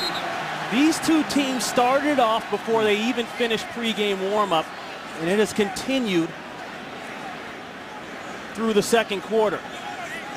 It's just getting a little bit too chippy here, and guys lose their focus on what they're supposed to be doing, and they focus too much energy on the opponent and talking and the after-play actions. And you know what? They don't need that. And what'll happen is at halftime, Pete Carroll and Mike Shanahan, they'll get their teams together and they'll say, okay, enough. All right, enough. Let's focus on what we're supposed to do as a football team, as individuals. Let's cut all that other stuff out. Personal foul, unnecessary roughness. Offense, number 68. That penalty is declined. Brings up 4th down. That's Brino Giacomini. He gets popped there. Yeah, and I'll tell you one of the reasons this isn't smart, Ronnie, is because I just made the comments about clock management. Now for Seattle, they run the football knowing that the Redskins don't have any timeouts left, so they could run it down 40 seconds, really have 15 seconds left on the clock when Washington gets the ball. Because of the penalty on offense, the clock stops. Now the Redskins are going to have 50 seconds to try to get some points. And they've moved the ball, as we know, offensively up to this point. Ryan looking to kill this one. He's got a nice bounce. He's got a chance. And it's down at the 2. So a great job by John Ryan. That's 20 inside the 20 for him. As we take a look back all day, it's been about the jaw-jacking in these two teams. One team trying to get off a 6-game skid, the other team trying not to lose the title of divisional champions. And this is what you get when it's late November. Watch out, Mr. Security. And here, we talked about doubling Vino Romano there, the gunner. Look at this now. That's how you treat a gunner. Now, it needs to end there. Well, it needs to end because they just bumped into one of our Fox Audio perhaps down there now. I can't have that. Ronnie, look, I love the passion. I love the enthusiasm. I love the emotion. And it's what makes it fun to watch. But as a coach, as an ex-coach, you say, okay, we got to get ourselves under control. And that's what will happen at halftime. The Redskins need to handle getting out of this hole here with 40 seconds left and no way to stop it. But the Seahawks can stop it. And they will use one Seattle of those timeouts. Takes their second timeout. This will be a 30-second timeout. The Redskins leading the all-time series between these two teams 10-4, but the Redskins have also won their last 5 regular season matchups between the Seahawks. Well, Fox Sports is proud to bring you 2 conference championship games beginning Friday with UCLA taking on Oregon. That's the Pac-12 championship. That's followed on Saturday by number 16 Wisconsin taking on number 14 Michigan State. That's the Big Ten championship. 2 epic championship games back-to-back nights, both right here on Fox. And the Redskins will play it safe, or try to. They'll kneel on it. And I have no problem with the Seahawks using another timeout. Make them snap the ball again. That's what I was going to say. Yeah. You remember the miracle at the Meadowlands? I mean, we see all kinds of crazy stuff happening in this league. You know, some people say, let's just go in at halftime. No, I say make them snap it again. I like the fact that the Seahawks have used these timeouts. Now, the chances of the Redskins fumbling here, very, very remote. But when you've got a team backed up on their own 2 or 3 yard line, use those timeouts. Make them snap it again. Make them execute. Mike thinks it's humorous. It won't be humorous if his quarterback fumbles here, though. You see Browner there, along with Darrell Young. Smiles break out, but Trent Williams a few seconds ago, no smiles there. Hey, 2 teams, as we mentioned earlier. That ain't going to help you, Santana. You get up there. If you tackle him in the end zone, it's 6 points. Yeah, that's right. So that's how we'll go in at the half. If we can get into the half without a fight. Tied up at 7. Redskins finally get off the schneid there and come up with 6 points. I had to go all the way back to last year. They pull out 7 points on the first possession, but then they made a couple of mistakes. A key interception that led to the only points, but enough to tie it up here as we go in at half. We now go to Kurt Minipie in Los Angeles for the Visa Halftime Show, which starts right now.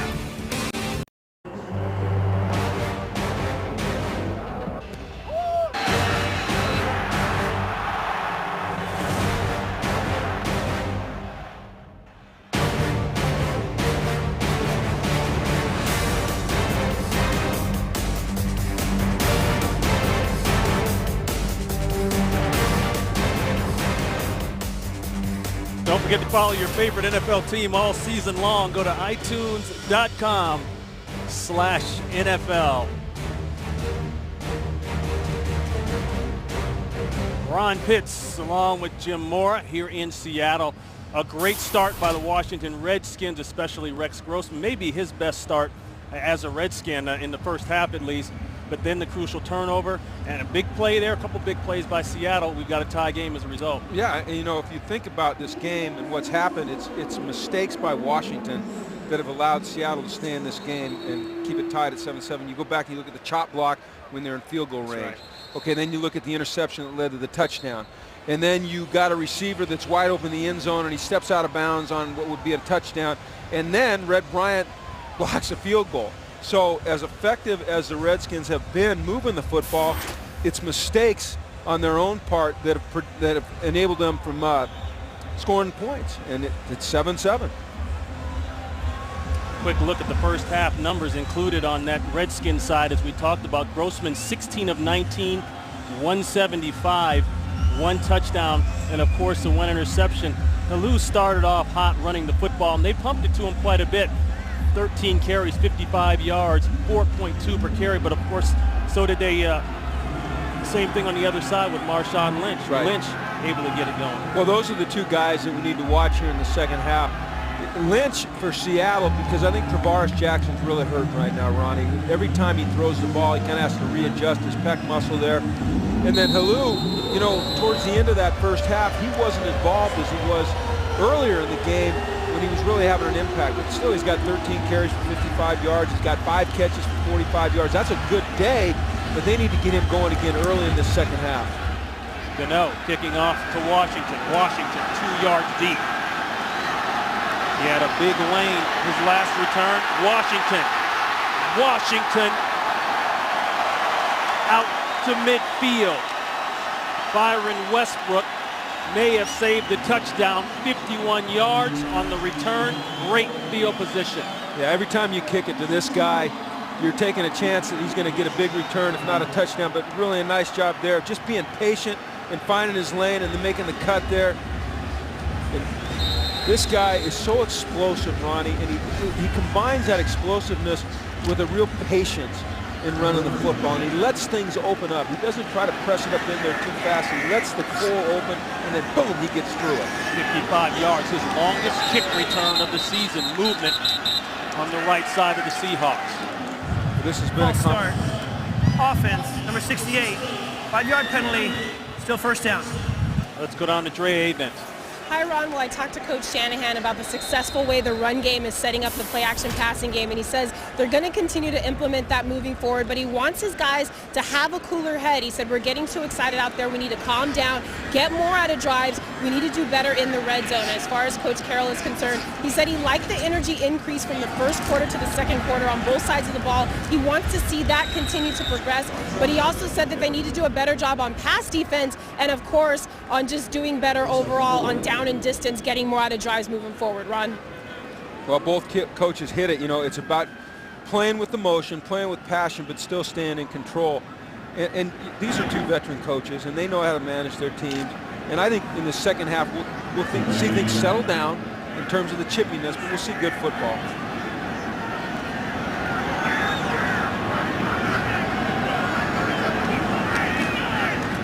Second and 11, Lynch has a lane. Lynch into the secondary, and that's a first down as he's close to the 40-yard line. Let's see where they mark it. He might be just shy. Just an outside zone play to the left there, and patient following Robinson. Then he gets a little crease. It was a good block on the outside by Golden Tate. Looks like he's going to be a yard short. Yeah, they're going to mark him short. The guy squeezes every single inch out of every run that he possibly can. Straight power football. Lynch will power across for 3 yards and a first down. Slow to get up there. He's got to save his energy. I mean, he's running hard. You know, talking to the Seahawks this week, the one thing they talked about Marshawn Lynch is the great shape he came back in this year. Normally plays around 223, 225. He's down to 215, 218. Has taken really good care of his body. I think that's one of the reasons as the season has progressed, you've seen him get stronger and stronger. 14 carries, 74 yards already for Marshawn Lynch. He checks out. Washington checks in, going deep.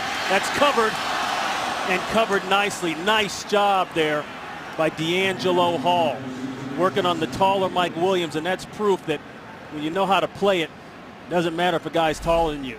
Well, no, D'Angelo gets himself in really good position here.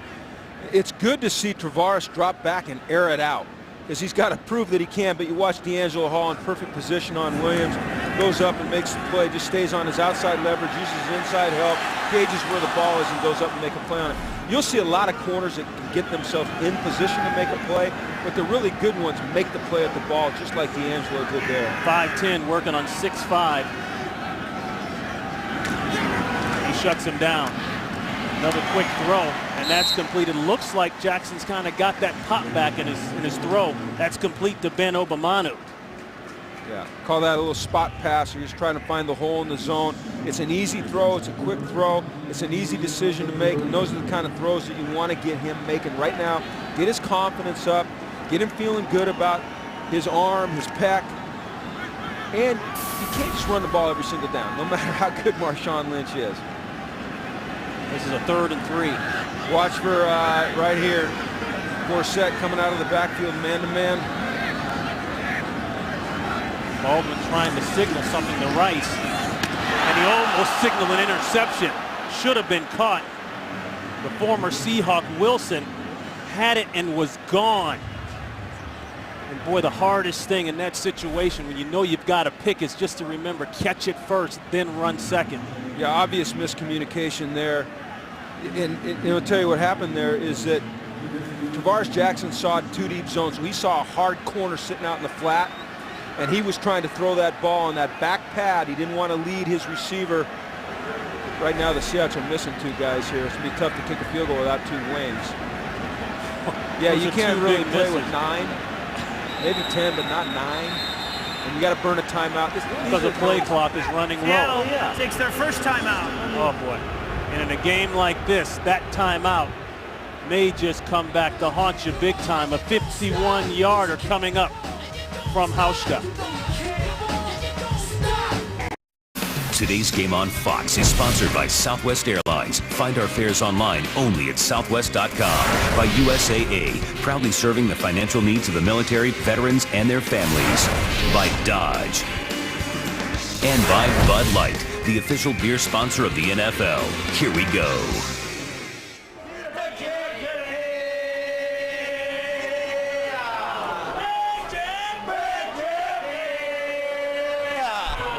Look good from here. Brian Schneider didn't like the way that substitution went. This is 51 yards from Hauschka. It's 2 of 3 from this distance. That one's got a nasty draw on it. And at the last second, it hooks to the right. Ronnie, what happened there is they iced their own kicker. The penalty. You know, to not have enough guys on the field when you're trying to kick a field goal, you know what? You iced your own kicker. No better way to say it. We're still tied up here at Seattle.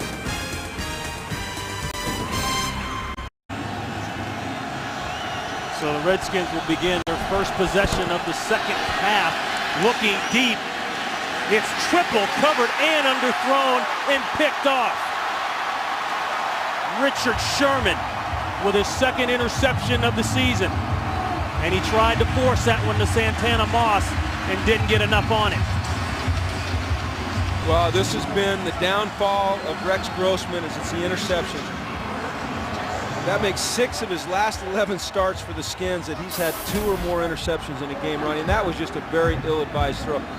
I don't know where he was throwing it. Like you said, there was 3 guys down there, and he just decided to huck it deep. And you can see there, Kyle Schottenheimer's having some words from that.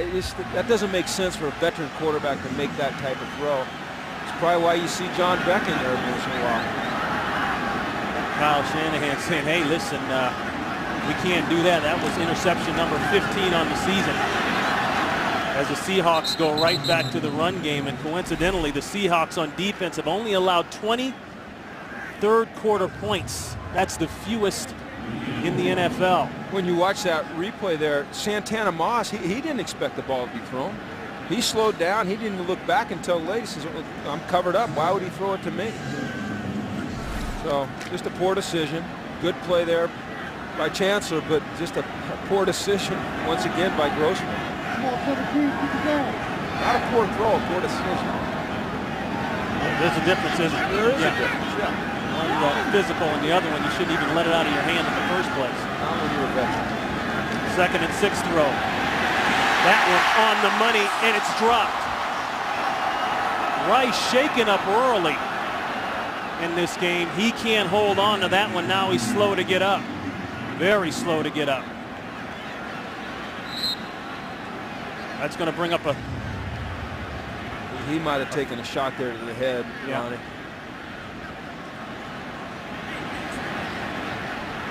It's going to bring up a 3rd down as they help Rice off the field. But it does look like all of a sudden Tavares Jackson is able to get the ball vertical. You know, when he can set his feet and he can execute proper mechanics, then he can put some velocity on the ball. It's when he's forced out of the pocket and having to throw at an awkward angle that I think he puts a lot of stress on that pec muscle. But I think things have to be right for him mechanically to make a good throw right now.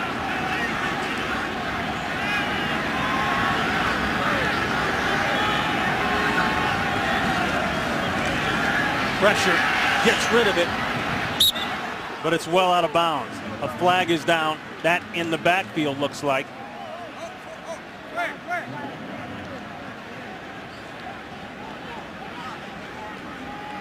Holding. Offense, number 86. That penalty's declined. Brings up 4th down. That's on Zach Miller.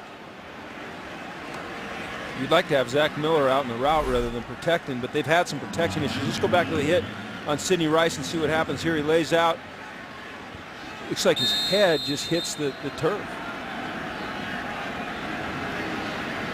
Good effort by him because he really doesn't get hit by the defender. It looks like his head just came down hard on the turf. You could see his hands just open up.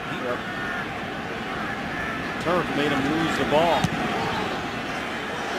First 3 and out by either team, and a great kick by Ryan.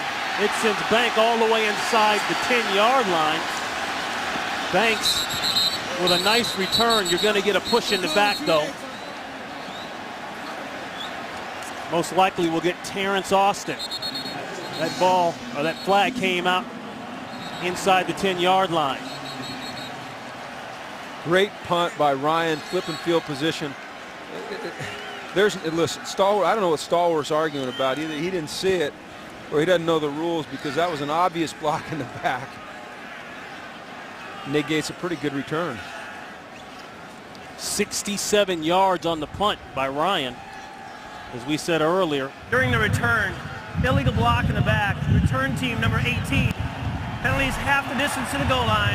Watch him come down here, and that's a block in the back right there. But Ryan doing his job, second in the NFC next to Andy Lee at changing the field position. The penalty will push the Redskins back inside the 5-yard line.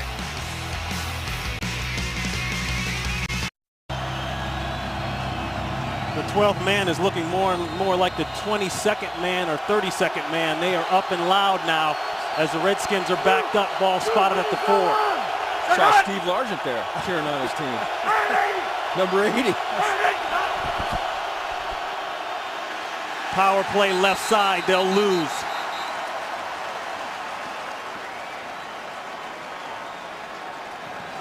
Hello didn't have a chance. No, it's going to be hard to run this ball on the Seattle Seahawks down here. You got them backed up. You got the crowd behind you. Probably going to need to take a shot down the field. Now, David Hawthorne hobbling off the field. That'll help you a little bit if you're the Redskins trying to run the football. But look here for play action and a shot down the field. Hawthorne walks out under his own power. That's good. Hey, don't forget to get coverage of every NFL game with NFL Mobile. Just call ** NFL right now on your cell phone. We're just getting underway here in the second half in Seattle. The Redskins with a nice opening drive and an early 7 points. A quick pick by Grossman. That turned into points for Seattle. And just recently another interception on an ill-advised throw. 2nd and 11 play action. He's got a crosser. That's Gaffney, and Gaffney lets the entire Redskin bench exhale. Yeah, and a smart play, smart pass, play action, and then throw right behind where the linebacker steps up on the run play. You want to right now give Rex Grossman some high percentage throws, some easy throws that he can make. You know, anytime you throw 2 interceptions the way he has, your confidence gets a little bit shaken. So they need to get him back feeling good about his game, and the way to do that is high percentage throws like that one there. DeBoer steps in for Hawthorne. They go the opposite side. That's complete. That's Paulson, Logan Paulson. second-year man out of UCLA. He slides down as we look at Sidney Rice shaking up there on that almost catch a few plays ago, walking off. We'll try to get an update from him. That is a first down for the Redskins. So the Redskins dig themselves out of the hole and the crowd noise as the Seahawks medical staff works on Hawthorne.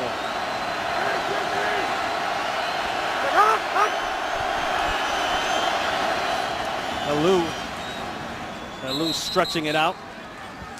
Will lean out to about the 33-yard line. He picks up 4. Brandon Mebane on the tackle. And it's important that the Redskins continue to try to run the football. Now, they might not bust off any big ones, but for their play-action game to continue to be successful, they've at least got to present the threat of the run to the Seattle Seahawks linebacker. Look at Grossman's numbers there, and Alou has been solid, steady for the run game. It's given the Redskins some kind of run presence, and Davis, he got off to a nice start, an early touchdown, some big catches once he stopped spinning the ball on the ground. That one late inside, almost picked off. Browner's already got one. He's working on Stallworth, almost had another one. It's not a good throw, you know, off balance, back foot, throwing back behind a guy that's covered by a big long arm corner. He's lucky he got away with one there, because Browner certainly capable of reaching out and snatching that one.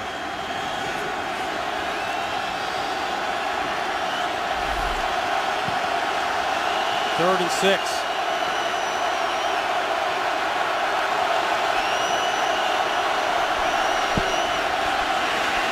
Pressure, sack.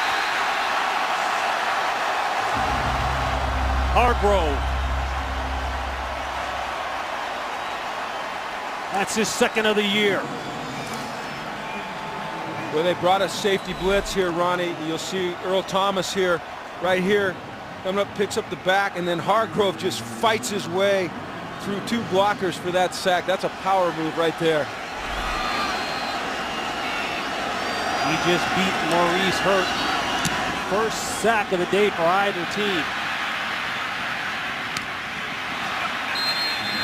So ball secured by Washington at the 35-yard line. 39 yards on the punt. The pressure by the Seahawks defense. We're still tied up here in Seattle.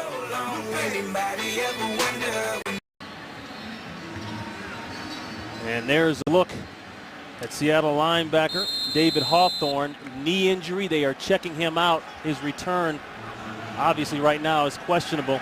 Good news for the Redskins. LaRon Landry back in at the safety spot.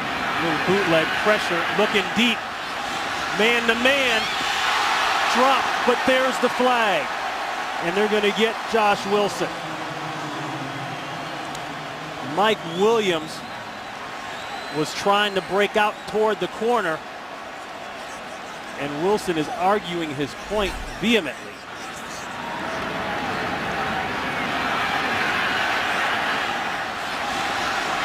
Oh boy, you can't call that. I don't know. Defense. That's awful. 26. Ball in play, stops by the foul. That is an Automatic awful first down. call that has a dramatic impact on this game.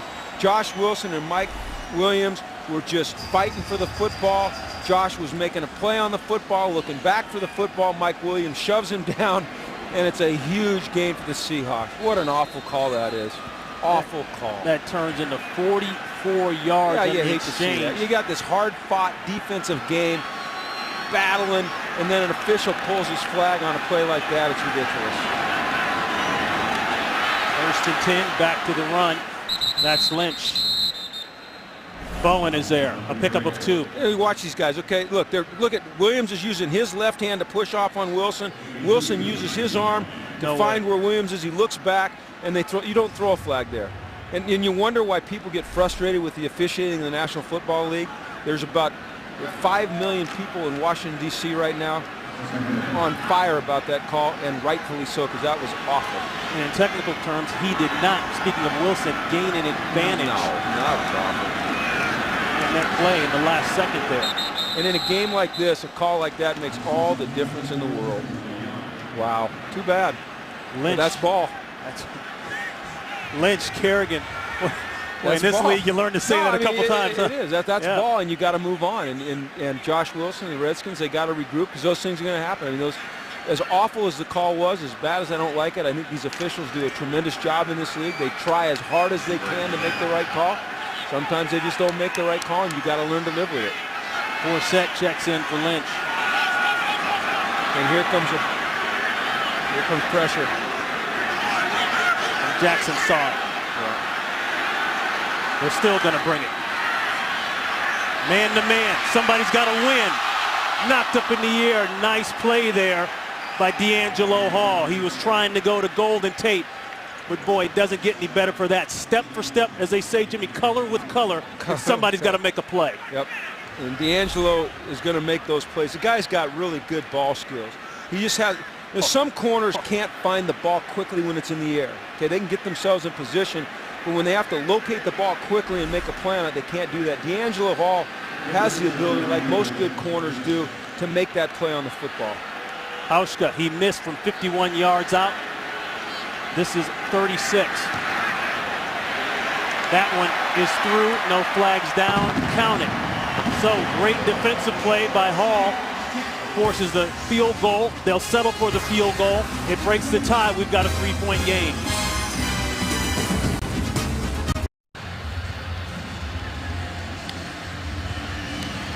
Ron Pitts, Jim Moore, Dre Abent down on the sideline. Hey, some good play by those two guys right there. Josh Wilson along with D'Angelo Hall. And, you know, you got to know you're well respected around the league when guys like Ray Lewis, Larry Fitzgerald, Ben Roethlisberger, and even Chad Ochocinco call you and say, hey, D'Angelo, don't worry about it. Just play football. And I'm talking about his quote last week, kind of pounding himself a little too much after that loss against Dallas. Yeah, D'Angelo's a good player. I mean, he sometimes his antics have gotten him in trouble, but I think players around the league respect the way he plays. They know he can make plays on the football. You can match him up on most guys man-to-man, and he'll win most of the time. Now, there's people that argue that after last week's game, you know, when Des Bryant got him, but that's going to happen. The more you're matched up man-to-man all by yourself, the more chances you're going to get beat. I mean, nobody goes through their career unscathed. Not Deion Sanders, not Rod Woodson, nobody, not Ron Pitts. Nobody goes through their career unscathed when you play that position. Definitely not Ron Pitts. They will find you. Ball out of the end zone, touchback. Well, Fox tonight, cap off your holiday weekend with an all-new animation domination. It's a full night of comedy that just keeps on giving with America's favorite families. Television's most animated night starts tonight at 8. 7 Central right here on Fox. I might be able to watch that tonight. I don't have a flight out of Seattle.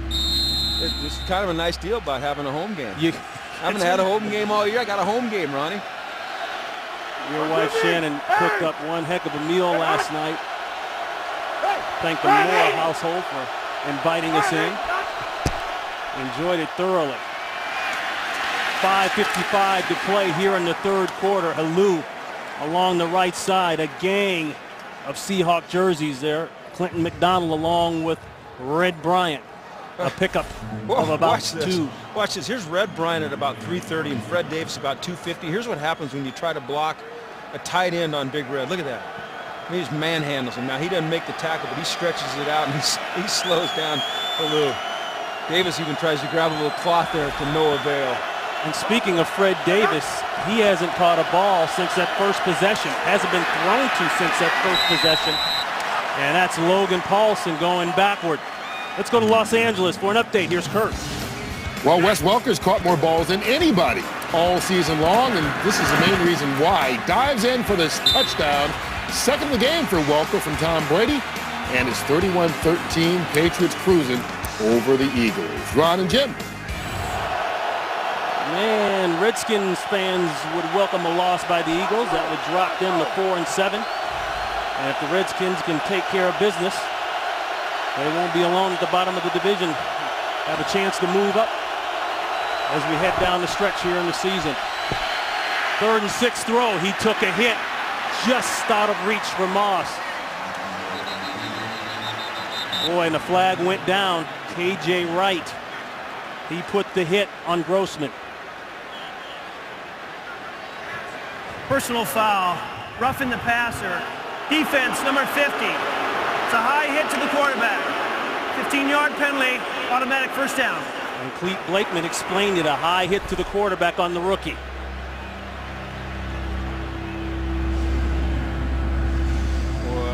It's a high push.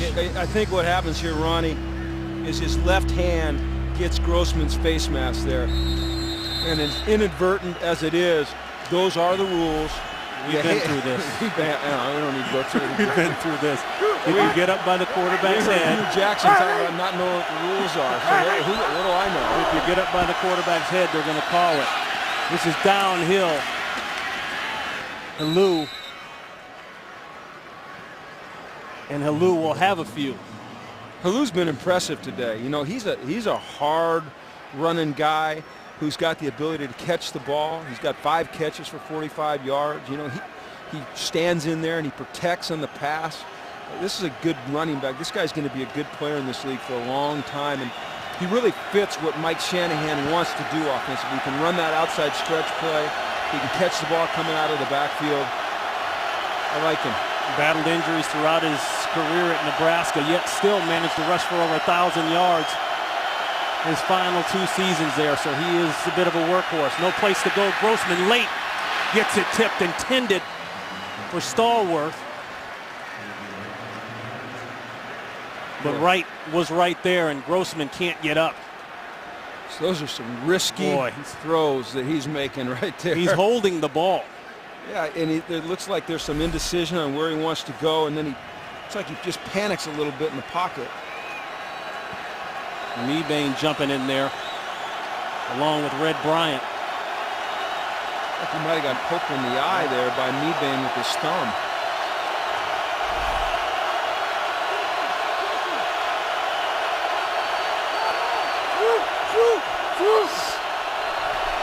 Third and 4.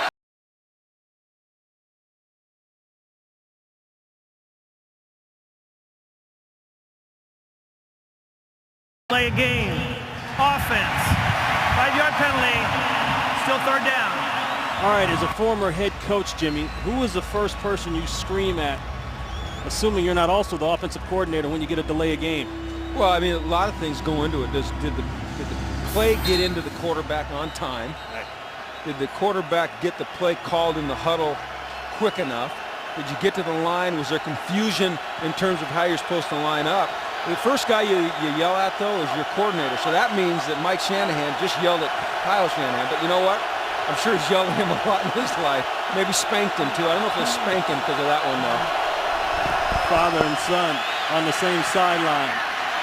High throw. Is it picked? No. Intended for Moss. That one sailed on him. Cam Chancellor had a chance for it, but that'll bring up 4th down. Boy, a rough series there for Grossman. The last couple series have been rough. They have been able to get to him. Yeah, he's spending a lot of time on his back after he releases the football here in the second half.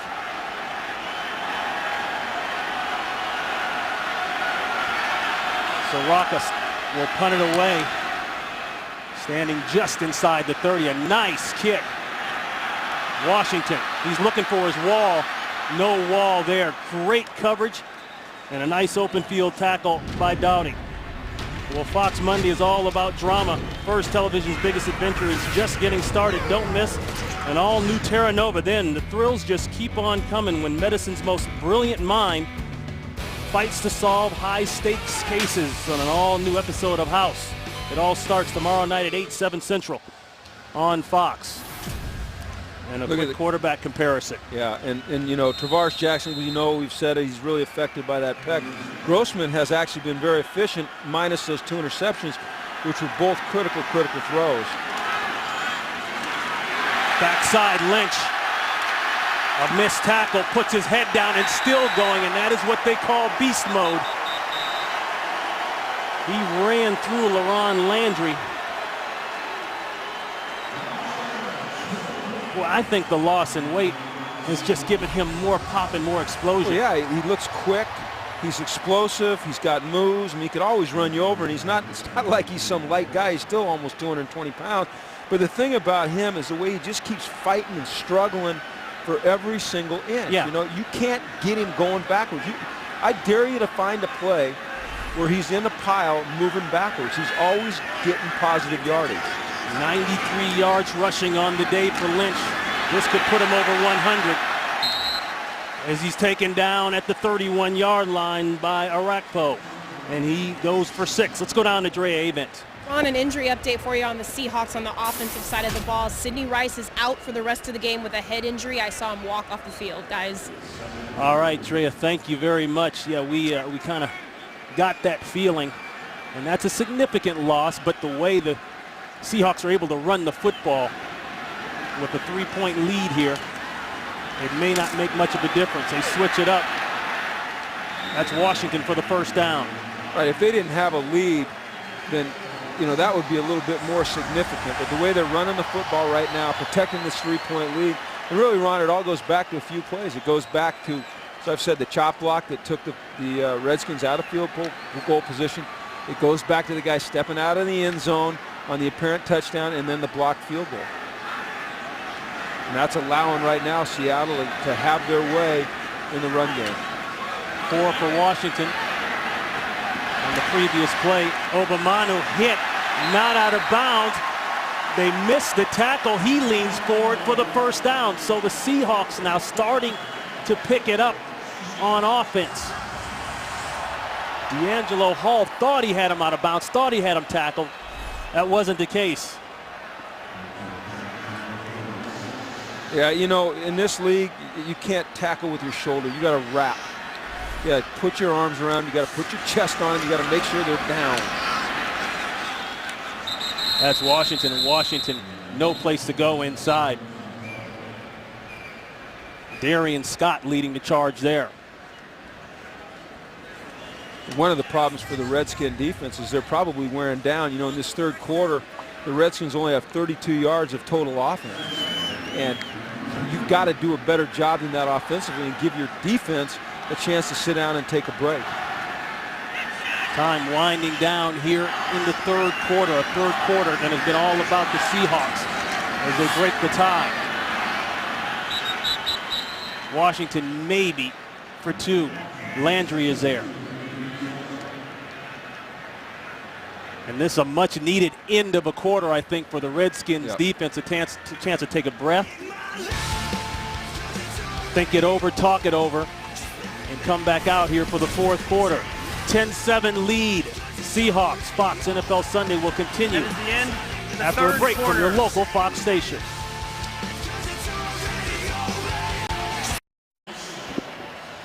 We start the fourth quarter here in Seattle. The Seattle Seahawks up 10-7.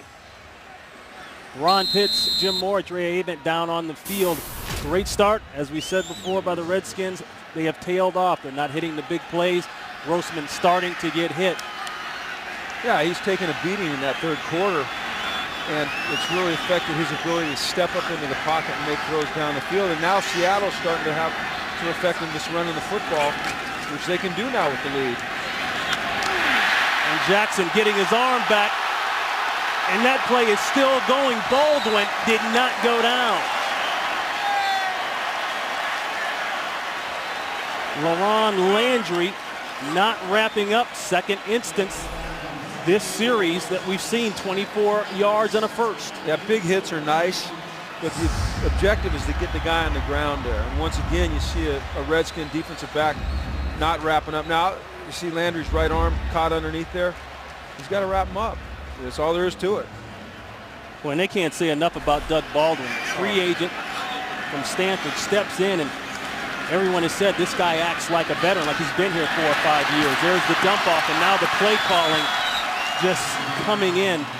Everything clicking now for the Seahawks. That's Michael Robinson. They switch up personnel, starting to spread the ball out.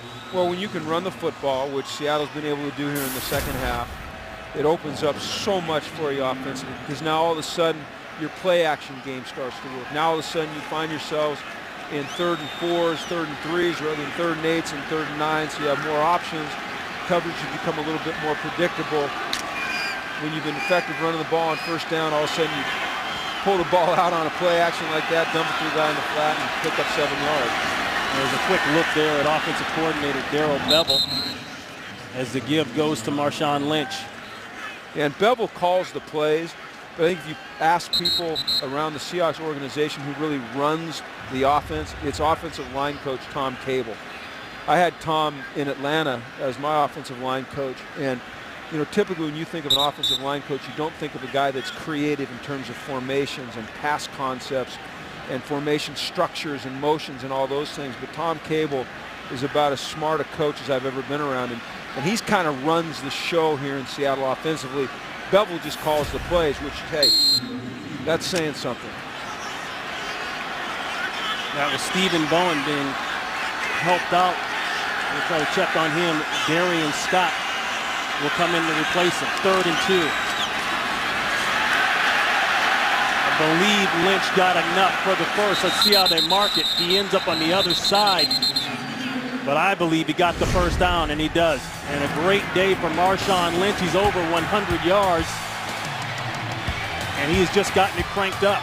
Well, he's done it through the air, as you saw in that first touchdown, the little swing pass. And then the downhill run over Landry there again. I'm sorry, not Landry, that was O.J. Otago. He just falls forward, Ronnie. I've said it again, he digs and he scratches for every single yard. And you got a guy like him that can pound the defense the way he does, and you're playing with the lead like Seattle is right now. You just ride that guy. Came out here from Buffalo a few years ago. Boy, a nice play there by Arakpo. Came out here from Buffalo a few years ago, did Lynch, and really needed to restart his career. Had some troubles off the field there and wanted a fresh start, and it has been a fresh start. And I think everybody remembers that Saints game, the playoff game last year, where he went into, as they say, classic beast mode. Yep. At the end there, had the signature run. That really put his stamp on this organization and what he means to it and what it means and has meant to him.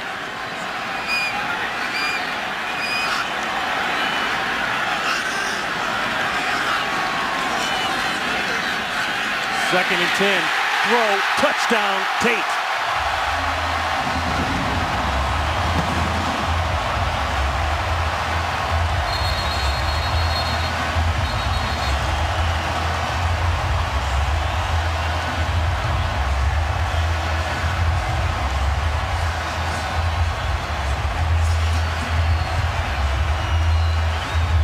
$15 yards, Jackson to Golden Tate.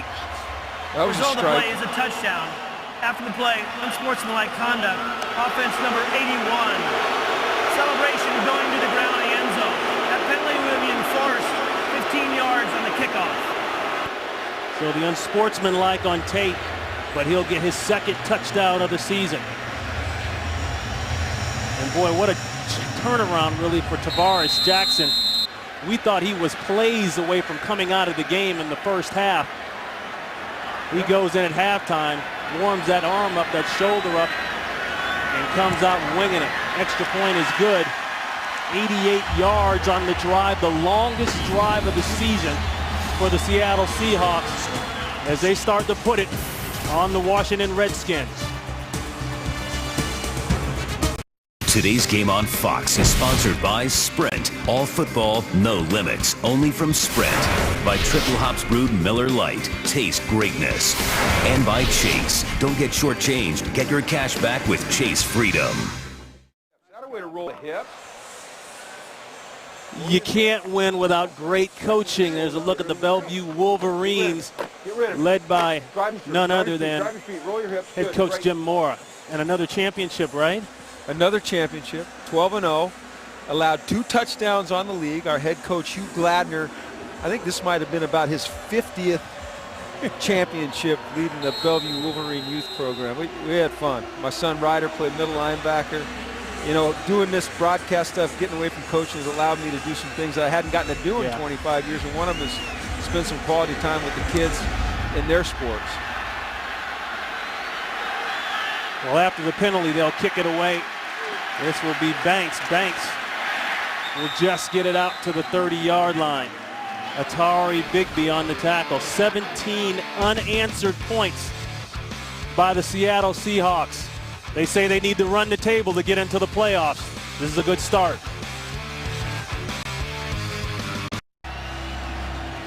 10-point lead by the Seahawks, 12:40 to play here in Seattle. 17 unanswered points by Seattle. Lynch with a 20-yard touchdown run. Tate with a 15-yard touchdown catch you just saw. And a field goal in between. Hey, there's a guy we haven't seen in a while, Fred Davis. Davis with the reception, and he'll have about 5. And he doesn't just coach, ladies and gentlemen. What is this stuff? He also plays the game. Jimmy Moore. Look at Huskies. Robert Leapart right there. Oh, do you GQ right here on the I don't right? know. What, you know what? I don't know with where the you guys old got school these pictures. Pumas on there? I've never even seen those pictures before. I didn't play very much, just to clarify things. You look good there in the uniform, man. 2nd and 5. That'll move the chains. Moss close to midfield. Hawthorne, who's checked back in for the Seahawks. Oh, come makes on the tackle. now. Get rid of that right now. David Cassidy. I've been told Marky Mark on occasion, but never David Cassidy. Now I see it. Dude. Never a teen idol, though. Dude, how old are you in that Get picture? that off. How old are you in that picture? I was just a couple years ago when I was 32. You guys are something. Payback. You know what they say about payback. Grossman pressure, crosser, it's there. Let's So get Grossman, back. yeah. Can we get back to foot? Look at the Redskins are putting a nice drive together They here. are. Okay, that's 3 nice shots by Rex Grossman while we were looking at David Cassidy there. Okay, and the Monkeys or whatever they were. Jackson, what were they? I don't know what they were. I'll tell you what it was. It was 17 yards. Now there's a guy who looks like somebody. That's Kyle Shanahan. Looks a little bit like his dad right there. That intensity. Got a good drive going here, but they need points, Ron. They've moved the ball well today, but they haven't been able to capitalize with points. They got to avoid mistakes. But it's not panic time, though. No. You stay in your game plan to a degree here with only 10 points down. Plenty of time. Pressure Clemens. Great call. Dumped it off. Nice job. That's Halou. He'll be about 3 yards shy of the first down. So the Redskins getting close to the red zone. They'll pick up 7 on that play as they start to move the ball down the field. Probably their best movement since the opening drive when they went down the field and scored. It's important, Ronnie, here that you're thinking touchdown. That's what you're thinking as a coach. You want to get a touchdown, but it's important that they at least stay in field goal position so that they can get within a touchdown at the very worst. No time to take a sack, Rex Grossman.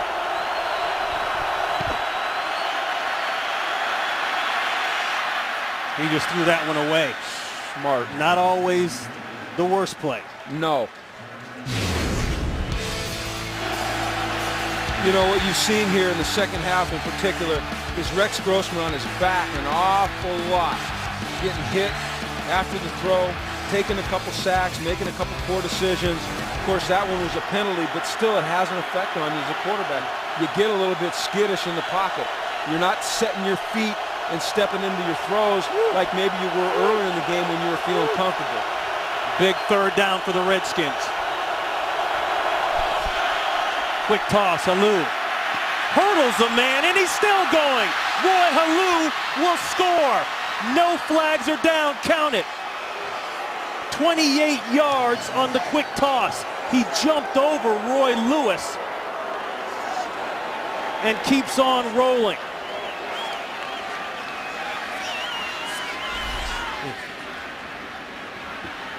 Look at that.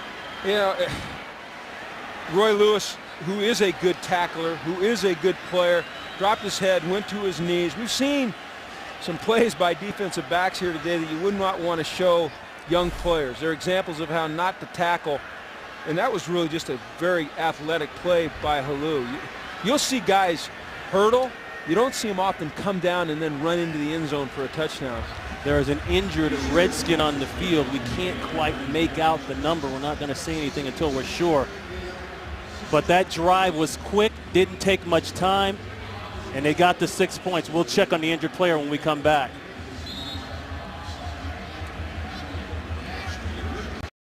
Today's game is sponsored by the Ford F-150, the only truck available with EcoBoost. Maurice Hurt walked off the field under his own power there. 7th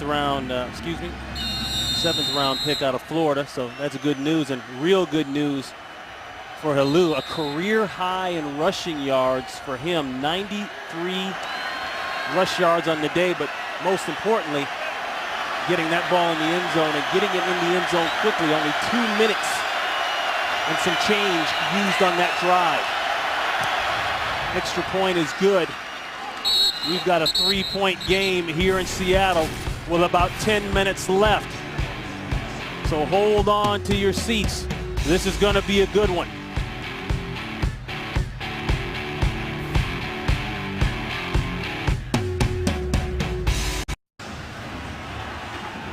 And you know, this is a big note under the bottom here. The Seahawks' first rush touchdown allowed since week 4. This team has been very good against the rush, ranked number 8 in the NFL coming into this game, giving up 3.5 yards rushing per attempt, and that's pretty darn good. It's third best in the NFL. Very, very good. They held Steven Jackson under 100. They held Ray Rice from Baltimore under 100. Those are quality backs, folks. When you can do that, you're doing something up front. But that time, not able to secure the corner for Halou. That's a touchback. They'll take it on the 20. Ronnie, you wonder about momentum in games like this and who might have momentum. And conventional wisdom would say that the Redskins do because of that drive, but I'm not so sure about that. I think this is a drive right here that will determine very much who has momentum. If the Seahawks can get Marshawn Lynch rolling here, maybe a couple play-action passes, and put a drive together, they don't have to score points, it's just field position, and I think they maintain some pretty good momentum. Redskins finally answer after 17 unanswered points by the Seahawks. Now they answer on defense. That's Perry Riley in his third start with a nice tackle, no gain on the play. Look at Tavares Jackson's numbers. Yeah, now I think the Redskins have momentum after that play. But no, momentum's a tricky thing, you know, because it's an emotional thing, and it can change in a heartbeat, as we just saw.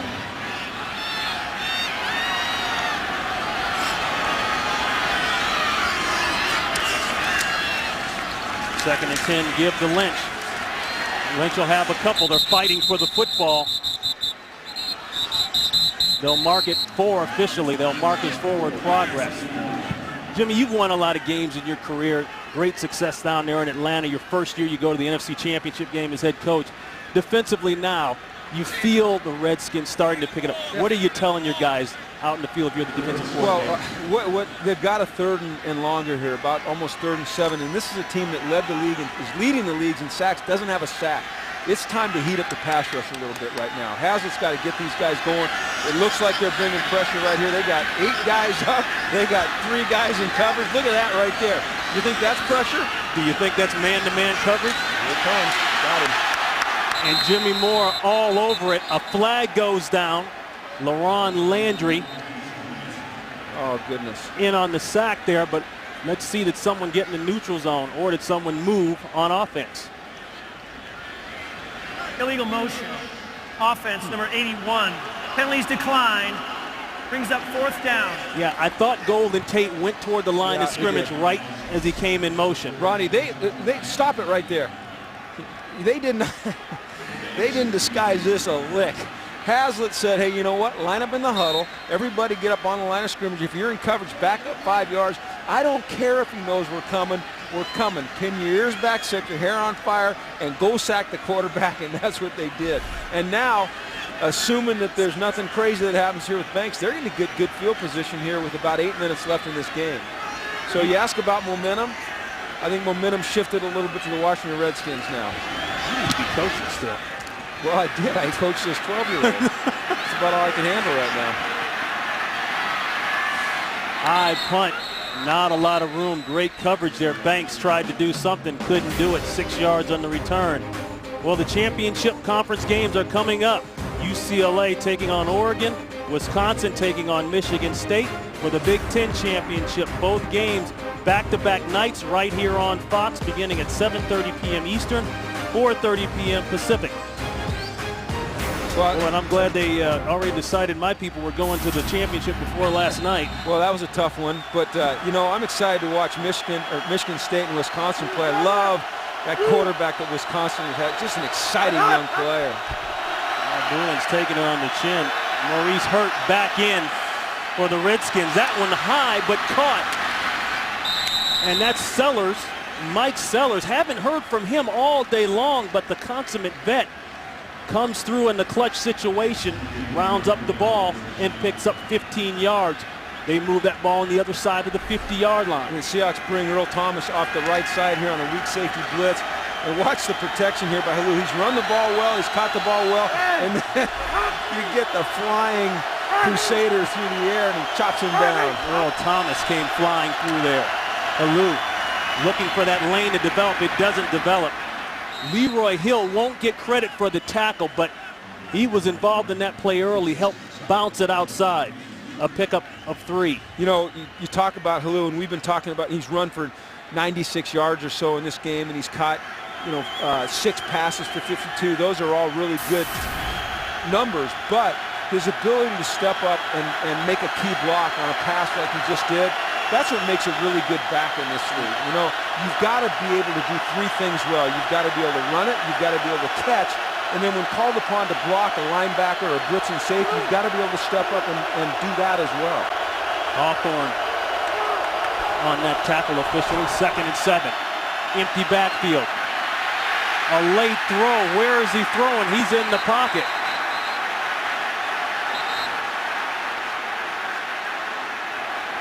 Mebane along with Red Bryant and McDonald. Boy, the discussion has to be about intentional grounding. Jimmy, tell me if you see it another way. Well, he was in the pocket. I think he was trying to throw it out to the right flat, and it looked to be a receiver there, but he was falling backwards as he threw the ball, so he couldn't get momentum behind his throw. This could go either way, Ronnie. I wouldn't be surprised if they didn't throw a flag, and I certainly wouldn't be surprised if they did. It's all in the interpretation of the officials here. Yep. I don't know. Intentional grounding. Offense number 8. The ball we placed at the spot of the foul, which is the 50-yard line. It's a loss of down foul, which will bring up 3rd down. Well, what they're going to say here, Ron, you see, he's got to be outside of the tackle box, okay? Okay, once he's outside of the tackle box, then he can get rid of the football as long as he throws it near the line of scrimmage, at or near the line of scrimmage. Certainly there he was not out of the tackle box, and secondly, he did not get it at or near the line of scrimmage. So that's a good call. You got to commend the officials for getting together, slowing the game down, and making what was the correct call. Great job by Cleet Blakeman and his crew. Took a few seconds, talked it over, and got it right in a big game.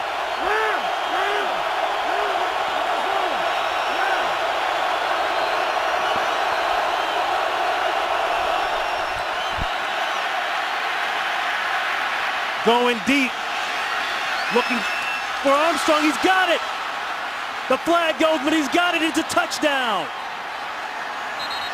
Anthony Armstrong with the bomb, 50 yards from Grossman. He beat Browner. You talk about a Hail Mary. Rex Grossman felt pressure from the outside, slides up in the pocket. I think when he wound up, I think that ball almost hit the ground. Defense, number 39. That penalty is declined. Result of the play is a touchdown. Boy, the best of both worlds on that play. They get the touchdown and the interference against Browner. Yeah, Browner got hands, but what a catch. Grossman, though, you talk about a windup. He brought that ball from below his waist. The longest Redskin pass play this year. 50 yards. Grossman to Armstrong. They'll review it by rule, new rule this season. All called touchdowns on the field must be reviewed upstairs.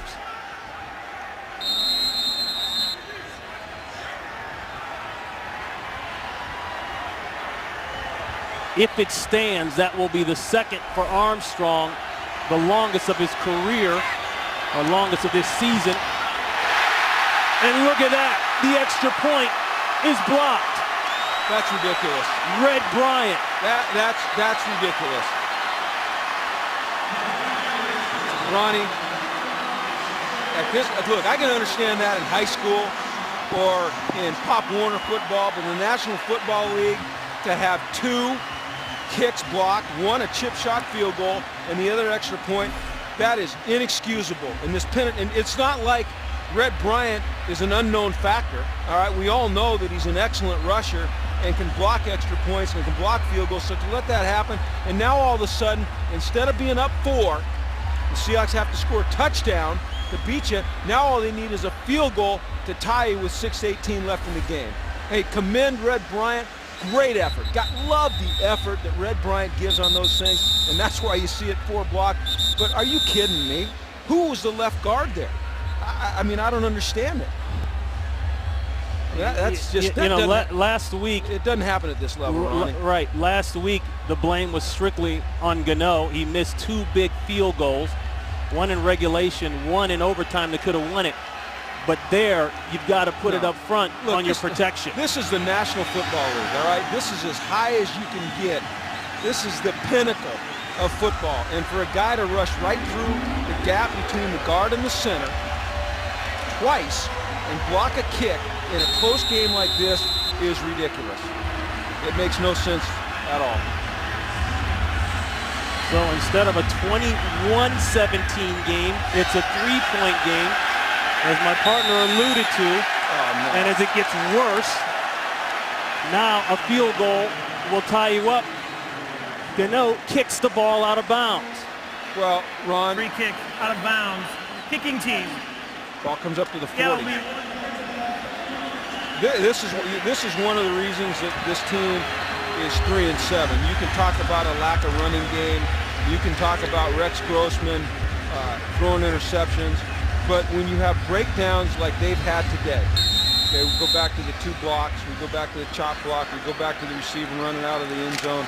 You know, those are the things that you just cannot absorb, and those are the reasons that a team ends up being 3-7 this late in the season. Those aren't talent issues.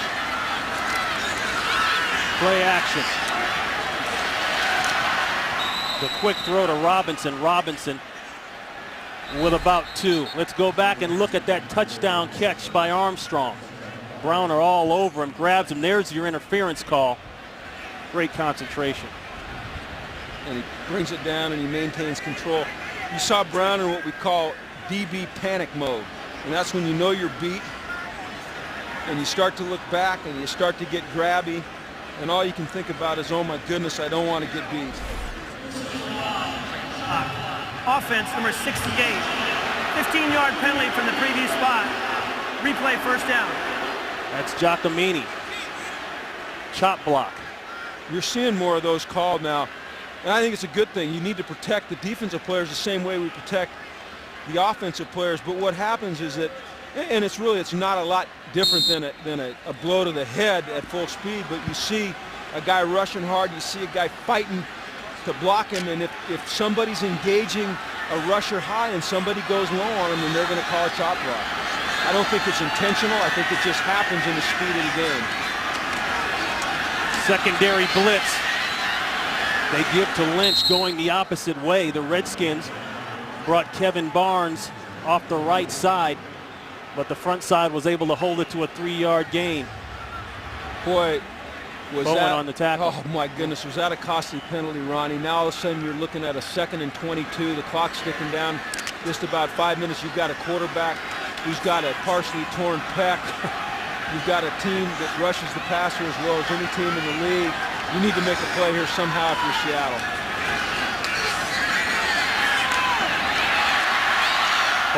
Baldwin down at the 39. Well, this gets them at least to 3rd and 11. So it's better than it could have been. This is a big, big down, as if that's not obvious. But you mentioned it earlier. It wasn't time for the Redskins to panic. No. They stayed in the game plan, and then they put together a drive, their best drive really since the opening drive when they went 14 plays, 80 yards down the field. And they're going to look at this, Ronnie. They're going to bring that same blitz. Here's Landry walking up again. They've got 8 guys up. They've got 3 guys back. They're going to find out if Seattle figured this thing out. Oh, they bluff it. Going deep. Baldwin just overthrown. No flag. Everybody in the stadium wants it. They won't get it. LaRon Landry, man-to-man coverage. Ronnie, that time they walked up in that same look that they had the blitz on the last third down, 8 guys up, and then you're going to see the guys bail out and they cut underneath the coverage. They got scribbling everywhere there. Boy, that's risky. You take LaRon Landry, who was just coming off an injured Achilles, didn't play last week against Dallas.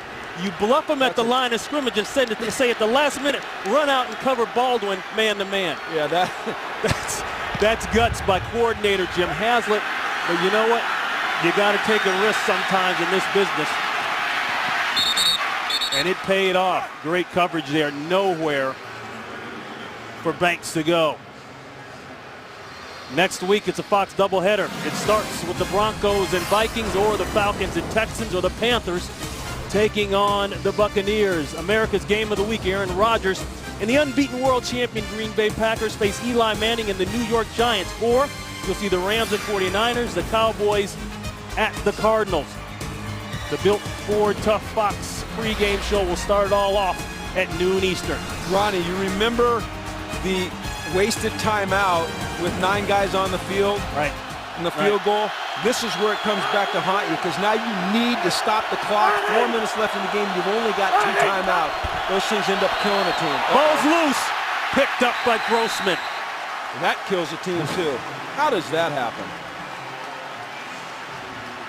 Well, you know what?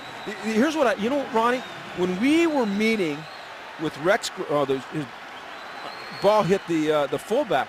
When we were meeting with Rex Grossman yesterday, what I noticed about Rex was Sellers' left elbow hits the ball, but I thought Rex's hands were small. Yeah. Okay? Right. Now, I don't know how long they are, but to me, when I shook his hands, I said, you know what, this guy's got little hands, all right?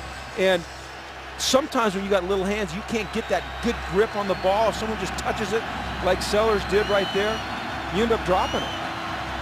And I got a good shot of his hand, but he's got little hands. And, you know, I like those quarterbacks when you shake their hand. You get the monster grip. Yeah, you lose your hand in their hand. Well, you know, Rex lost his hand in my hand, okay? And I don't have big hands. That guy right there, Red Bryant, he's got big hands, big heart too. And right now, Washington's got a problem other than hand size. They got to figure out how to hold on to this ball, run some time off the clock, and get out of this hole.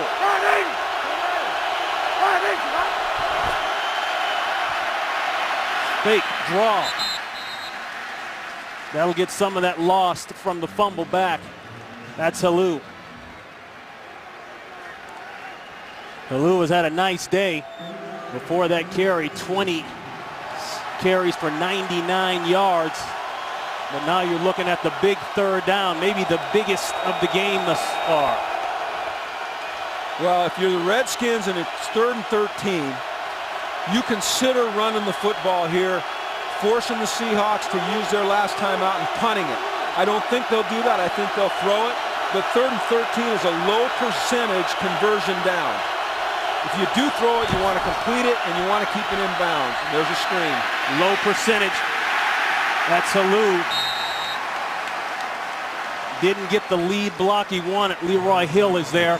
And the Redskins, with 3:13 and counting, will have to punt it away. What's risky about this is that guy back there getting ready to return the kick. One of the best Washington. in the business. Oh, goodness sakes, this is risky. You got to make sure here that you get good hang time and you put it outside the numbers. This guy can change it in a hurry. Washington had a punt return for a touchdown called back earlier in the year against Cleveland, but outside of that, he does not have a return for a touchdown. A flag goes down as Washington goes out of bounds at the 32-yard line.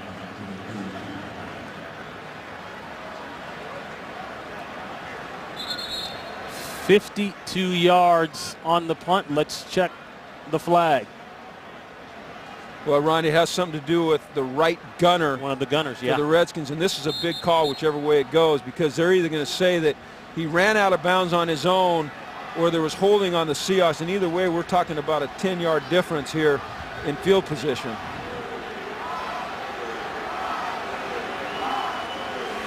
The Redskins haven't won a game since October 2nd against the Rams.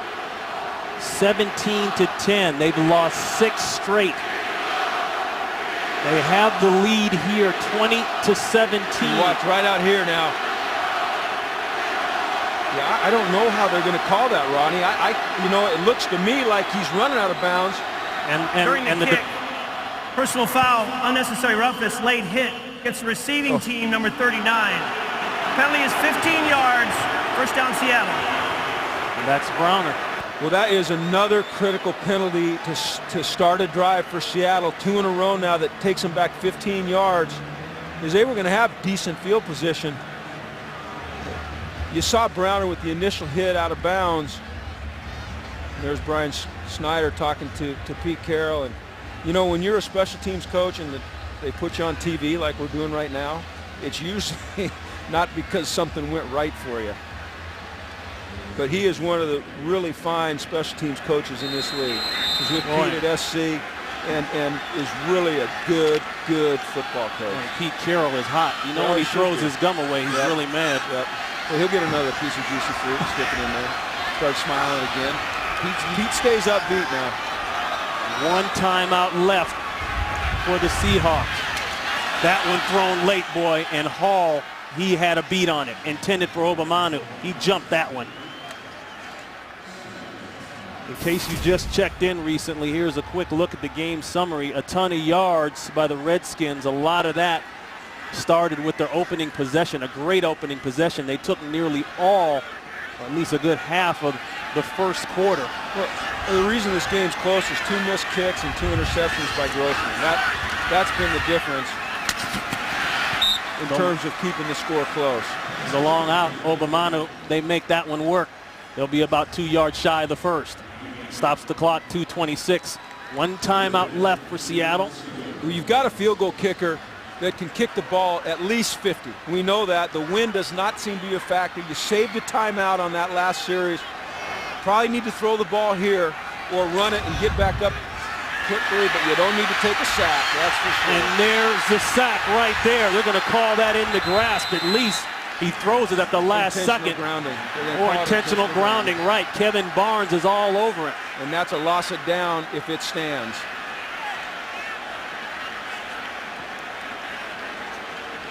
Kevin Barnes had him, and he was starting to ragdoll him. You know, I thought they might run the ball there, Ronnie, and then get up and try to snap it real quick before the 2-minute, but they still had a chance to stop the clock twice. And if this is, in fact, intentional grounding, which it should be, then it's a really critical error. There is no foul for intentional grounding on the play. The ball got beyond the line of scrimmage. However, there is ineligible man downfield offense. It's a 5-yard penalty from the previous spot.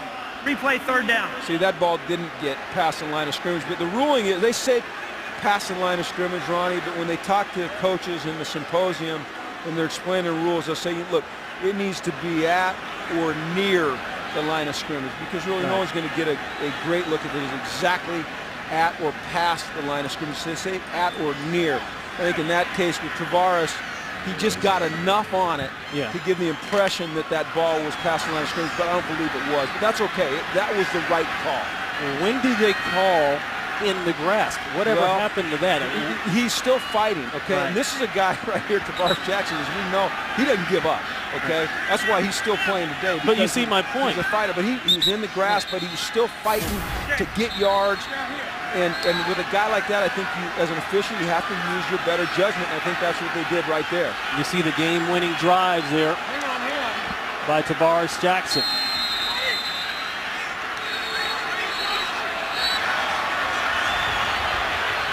So with a 3rd and 7, 2:18 to play, and a timeout has been taken.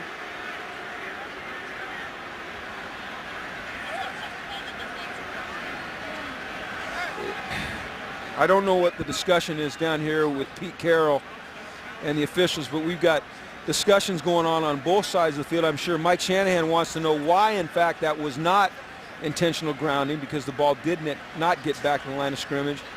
And Pete probably wants to know why they call the ineligible man downfield. No timeout has been called as of yet officially. I think what Mike he might Shanahan, want to challenge it. Yeah, right. He might be discussing whether or not he can challenge that. Cleat's going to give us a call here. Washington attempts to challenge the play. However, the play is not reviewable. The intentional grounding play is not reviewable. A foul for ineligible man downfield will stand. It'll be third down. Okay, cleaned up by Cleat. Right, and Mike didn't actually throw the flag. No, he called didn't. the officials over to He say, was can inquiring. I challenge that call?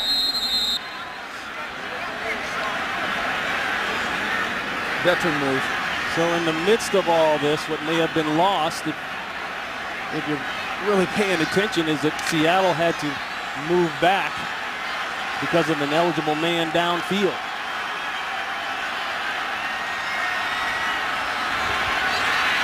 Oh, it's got to be a hold on a Rackpo. The ball is out. It's complete, well shy of the first down. Riley there on Miller. They don't call the hold. And this will be 4th and 5. And they're going to line up quickly here. They called 2 plays in the huddle. The Seahawks don't want the Redskins to have a chance to get organized on defense. I like this strategy by Darrell Bevell. Here comes pressure. You got 8 up again. Ronnie, here they come, baby. All or nothing. You got bump and run down here. Look for the fade.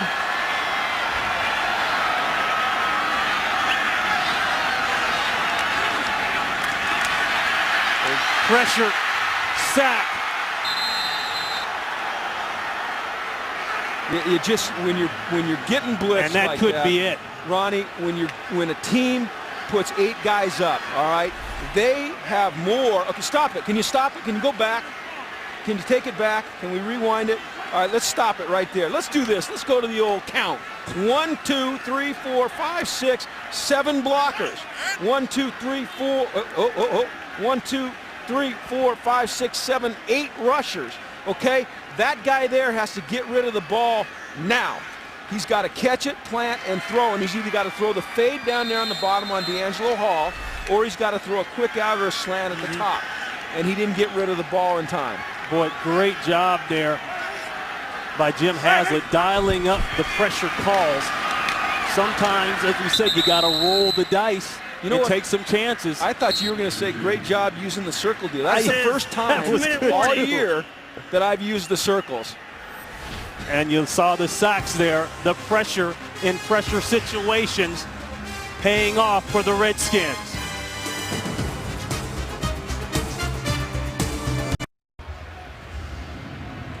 Under the 2-minute warning, Ron Pitts along with Jim Moore, Dre Avent down on the sideline, and you just saw a perfect example of when is it time to bring pressure and when is it not time to bring pressure in the NFL. Okay, here's what I'm thinking right now as a coach.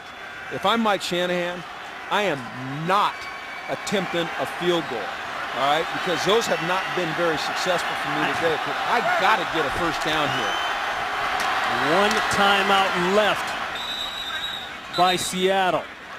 Oh, boy, I tell you what, they're going to probably be Seattle forced. takes their 3rd and final timeout. They might be forced to take the field goal. Can they do me a favor? Can they put a new right guard in there, someone that can block Red Bryant? Not do me a favor. I don't really care who wins, but do themselves a favor. Red Bryant. That's Danny Smith right there, the special teams coach. See, this is Danny right here. Red Bryant already with 2 block kicks today. Well, since 2007, NFL Play 60 has been traveling the country helping the youth of America to be more active and healthy. This spring, the NFL Play 60 bus will come to a new deserving community. It could be yours. Visit NFLrush.com/bus to find out more. You look at Danny Smith there. He's all over Mike Shanahan, and I know what he's saying. Please get a first down. They've got 6 to go. Pressure in the backfield. Halou, he's got to dance. He'll be about 3 yards shy. Mebane on the tackle. 1:42 and counting. No timeouts for Seattle. This one is a long ways from over, Ronnie. And what the Redskins will do now is they'll run this thing down to 1 second. They'll call a timeout. They'll kick a field goal. And even if they make it, which is a stretch today with the struggles they've had, it only makes it a 6-point game. That's right. And you know what? You got to decide if you want to kick it off to Leon Washington. Okay, so, you know, I'm not feeling real comfortable if I'm Danny Smith, the special teams coach for the Redskins over there, about where we are. Washington takes their first timeout. This will be a 30-second. Look at him chomping on that gum. He's killing that gum. He's killing that gum. He just wants to get to the locker room. And there's Haz. You can call them kicker problems, special teams problems, whatever. But things have not gone well when it's time to kick the ball for the Redskins. No. The first 8 games, 4 missed field goals. The last 3, 5. And then the blocked extra point, which doesn't even count in those, sir. Okay, so you got 9 missed field goals, and then you got a blocked extra point. And here's Big Red Bryant loading him up, baby, to come through that right. Oh, they moved him over to the other A gap. Keep your eye on number 79 right there for the Seahawks. This is 25 yards out for the Redskins in Gano. That's been the problem area right there.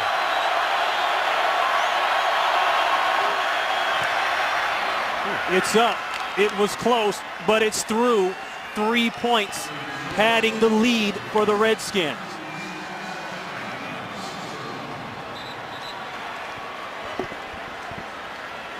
So with 1:06 left, you've got a 23-17 game. Oh boy, they tried to get there. Sure did. They tried to get there. You know what that's called? That's called overload rush right. You know what? He tipped it. I think he got a piece of it. Just a finger on it. You know, the thing about Red Bryant that you admire is he's a good football player, but his effort and his passion on plays like that a lot of people think that these are just gimmies. And they're gimmies if you don't really try. But look at Red and stop it right there. He touched it. I don't know, you know, but I'm not saying he did or didn't, but he very well could have. But it's the effort. And, you know, young guys ought to watch a guy like Red, okay? And, yeah, he's a good athlete. He's not a great athlete. He's a big man, but it's his heart and his effort, all right? And when you go hard every single play, not 99% of the time, not 90% of the time, but 100% of the time, then you get a chance to have 4 blocked kicks in a year and do special things like that. And too many guys don't understand that. Too many guys pick and choose when they want to go full speed. A guy like Red Bryant, he goes full speed all the time, always had. When we were a rookie, that's how he practiced, that's how he plays, and now he's starting to make a name for himself in the National Football League. 16 unanswered points for the Redskins, and now they're kicking to a man who's got the second most kickoff returns for a touchdown in the NFL, and that's probably the best way to handle him. That is. Kick it out of the end zone. 6-point game. 1:06 left. No timeouts for Seattle, and a quarterback with a suspect pectoral muscle on his throwing arm and throwing side. And there's a look at the remaining schedule. Well, you're not going to see any blitzes in this series out of Jim Haslett and that Redskin defense. You're going to see a 4-man rush, maybe a 3-man rush. You're going to see Kerrigan and Rakapo coming hard off the back end, and you're going to see safeties like these 2 guys playing deep. Check down and a hit. And they'll take that all That won't day. do it. 4 set. These guys need to get back. That's what you're yelling right now over here on that side. They're saying, get deep, get deep.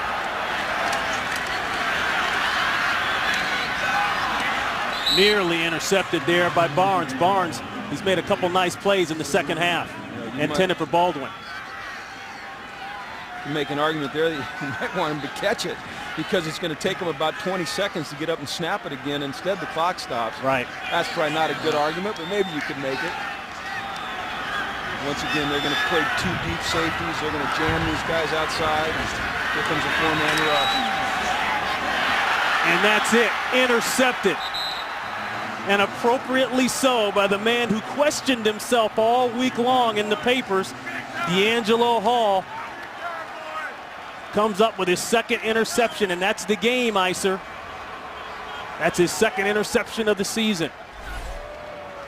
Good pressure here on Jackson.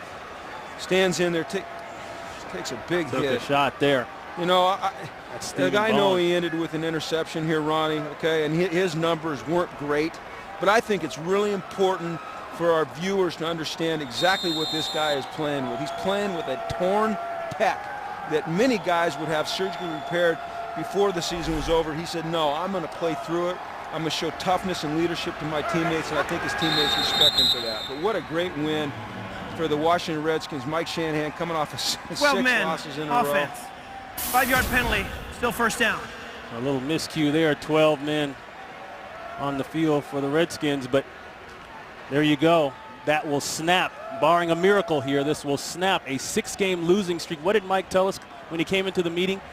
I haven't lost this many straight games as an assistant, as a head coach in 35 years of coaching in the NFL. Yeah.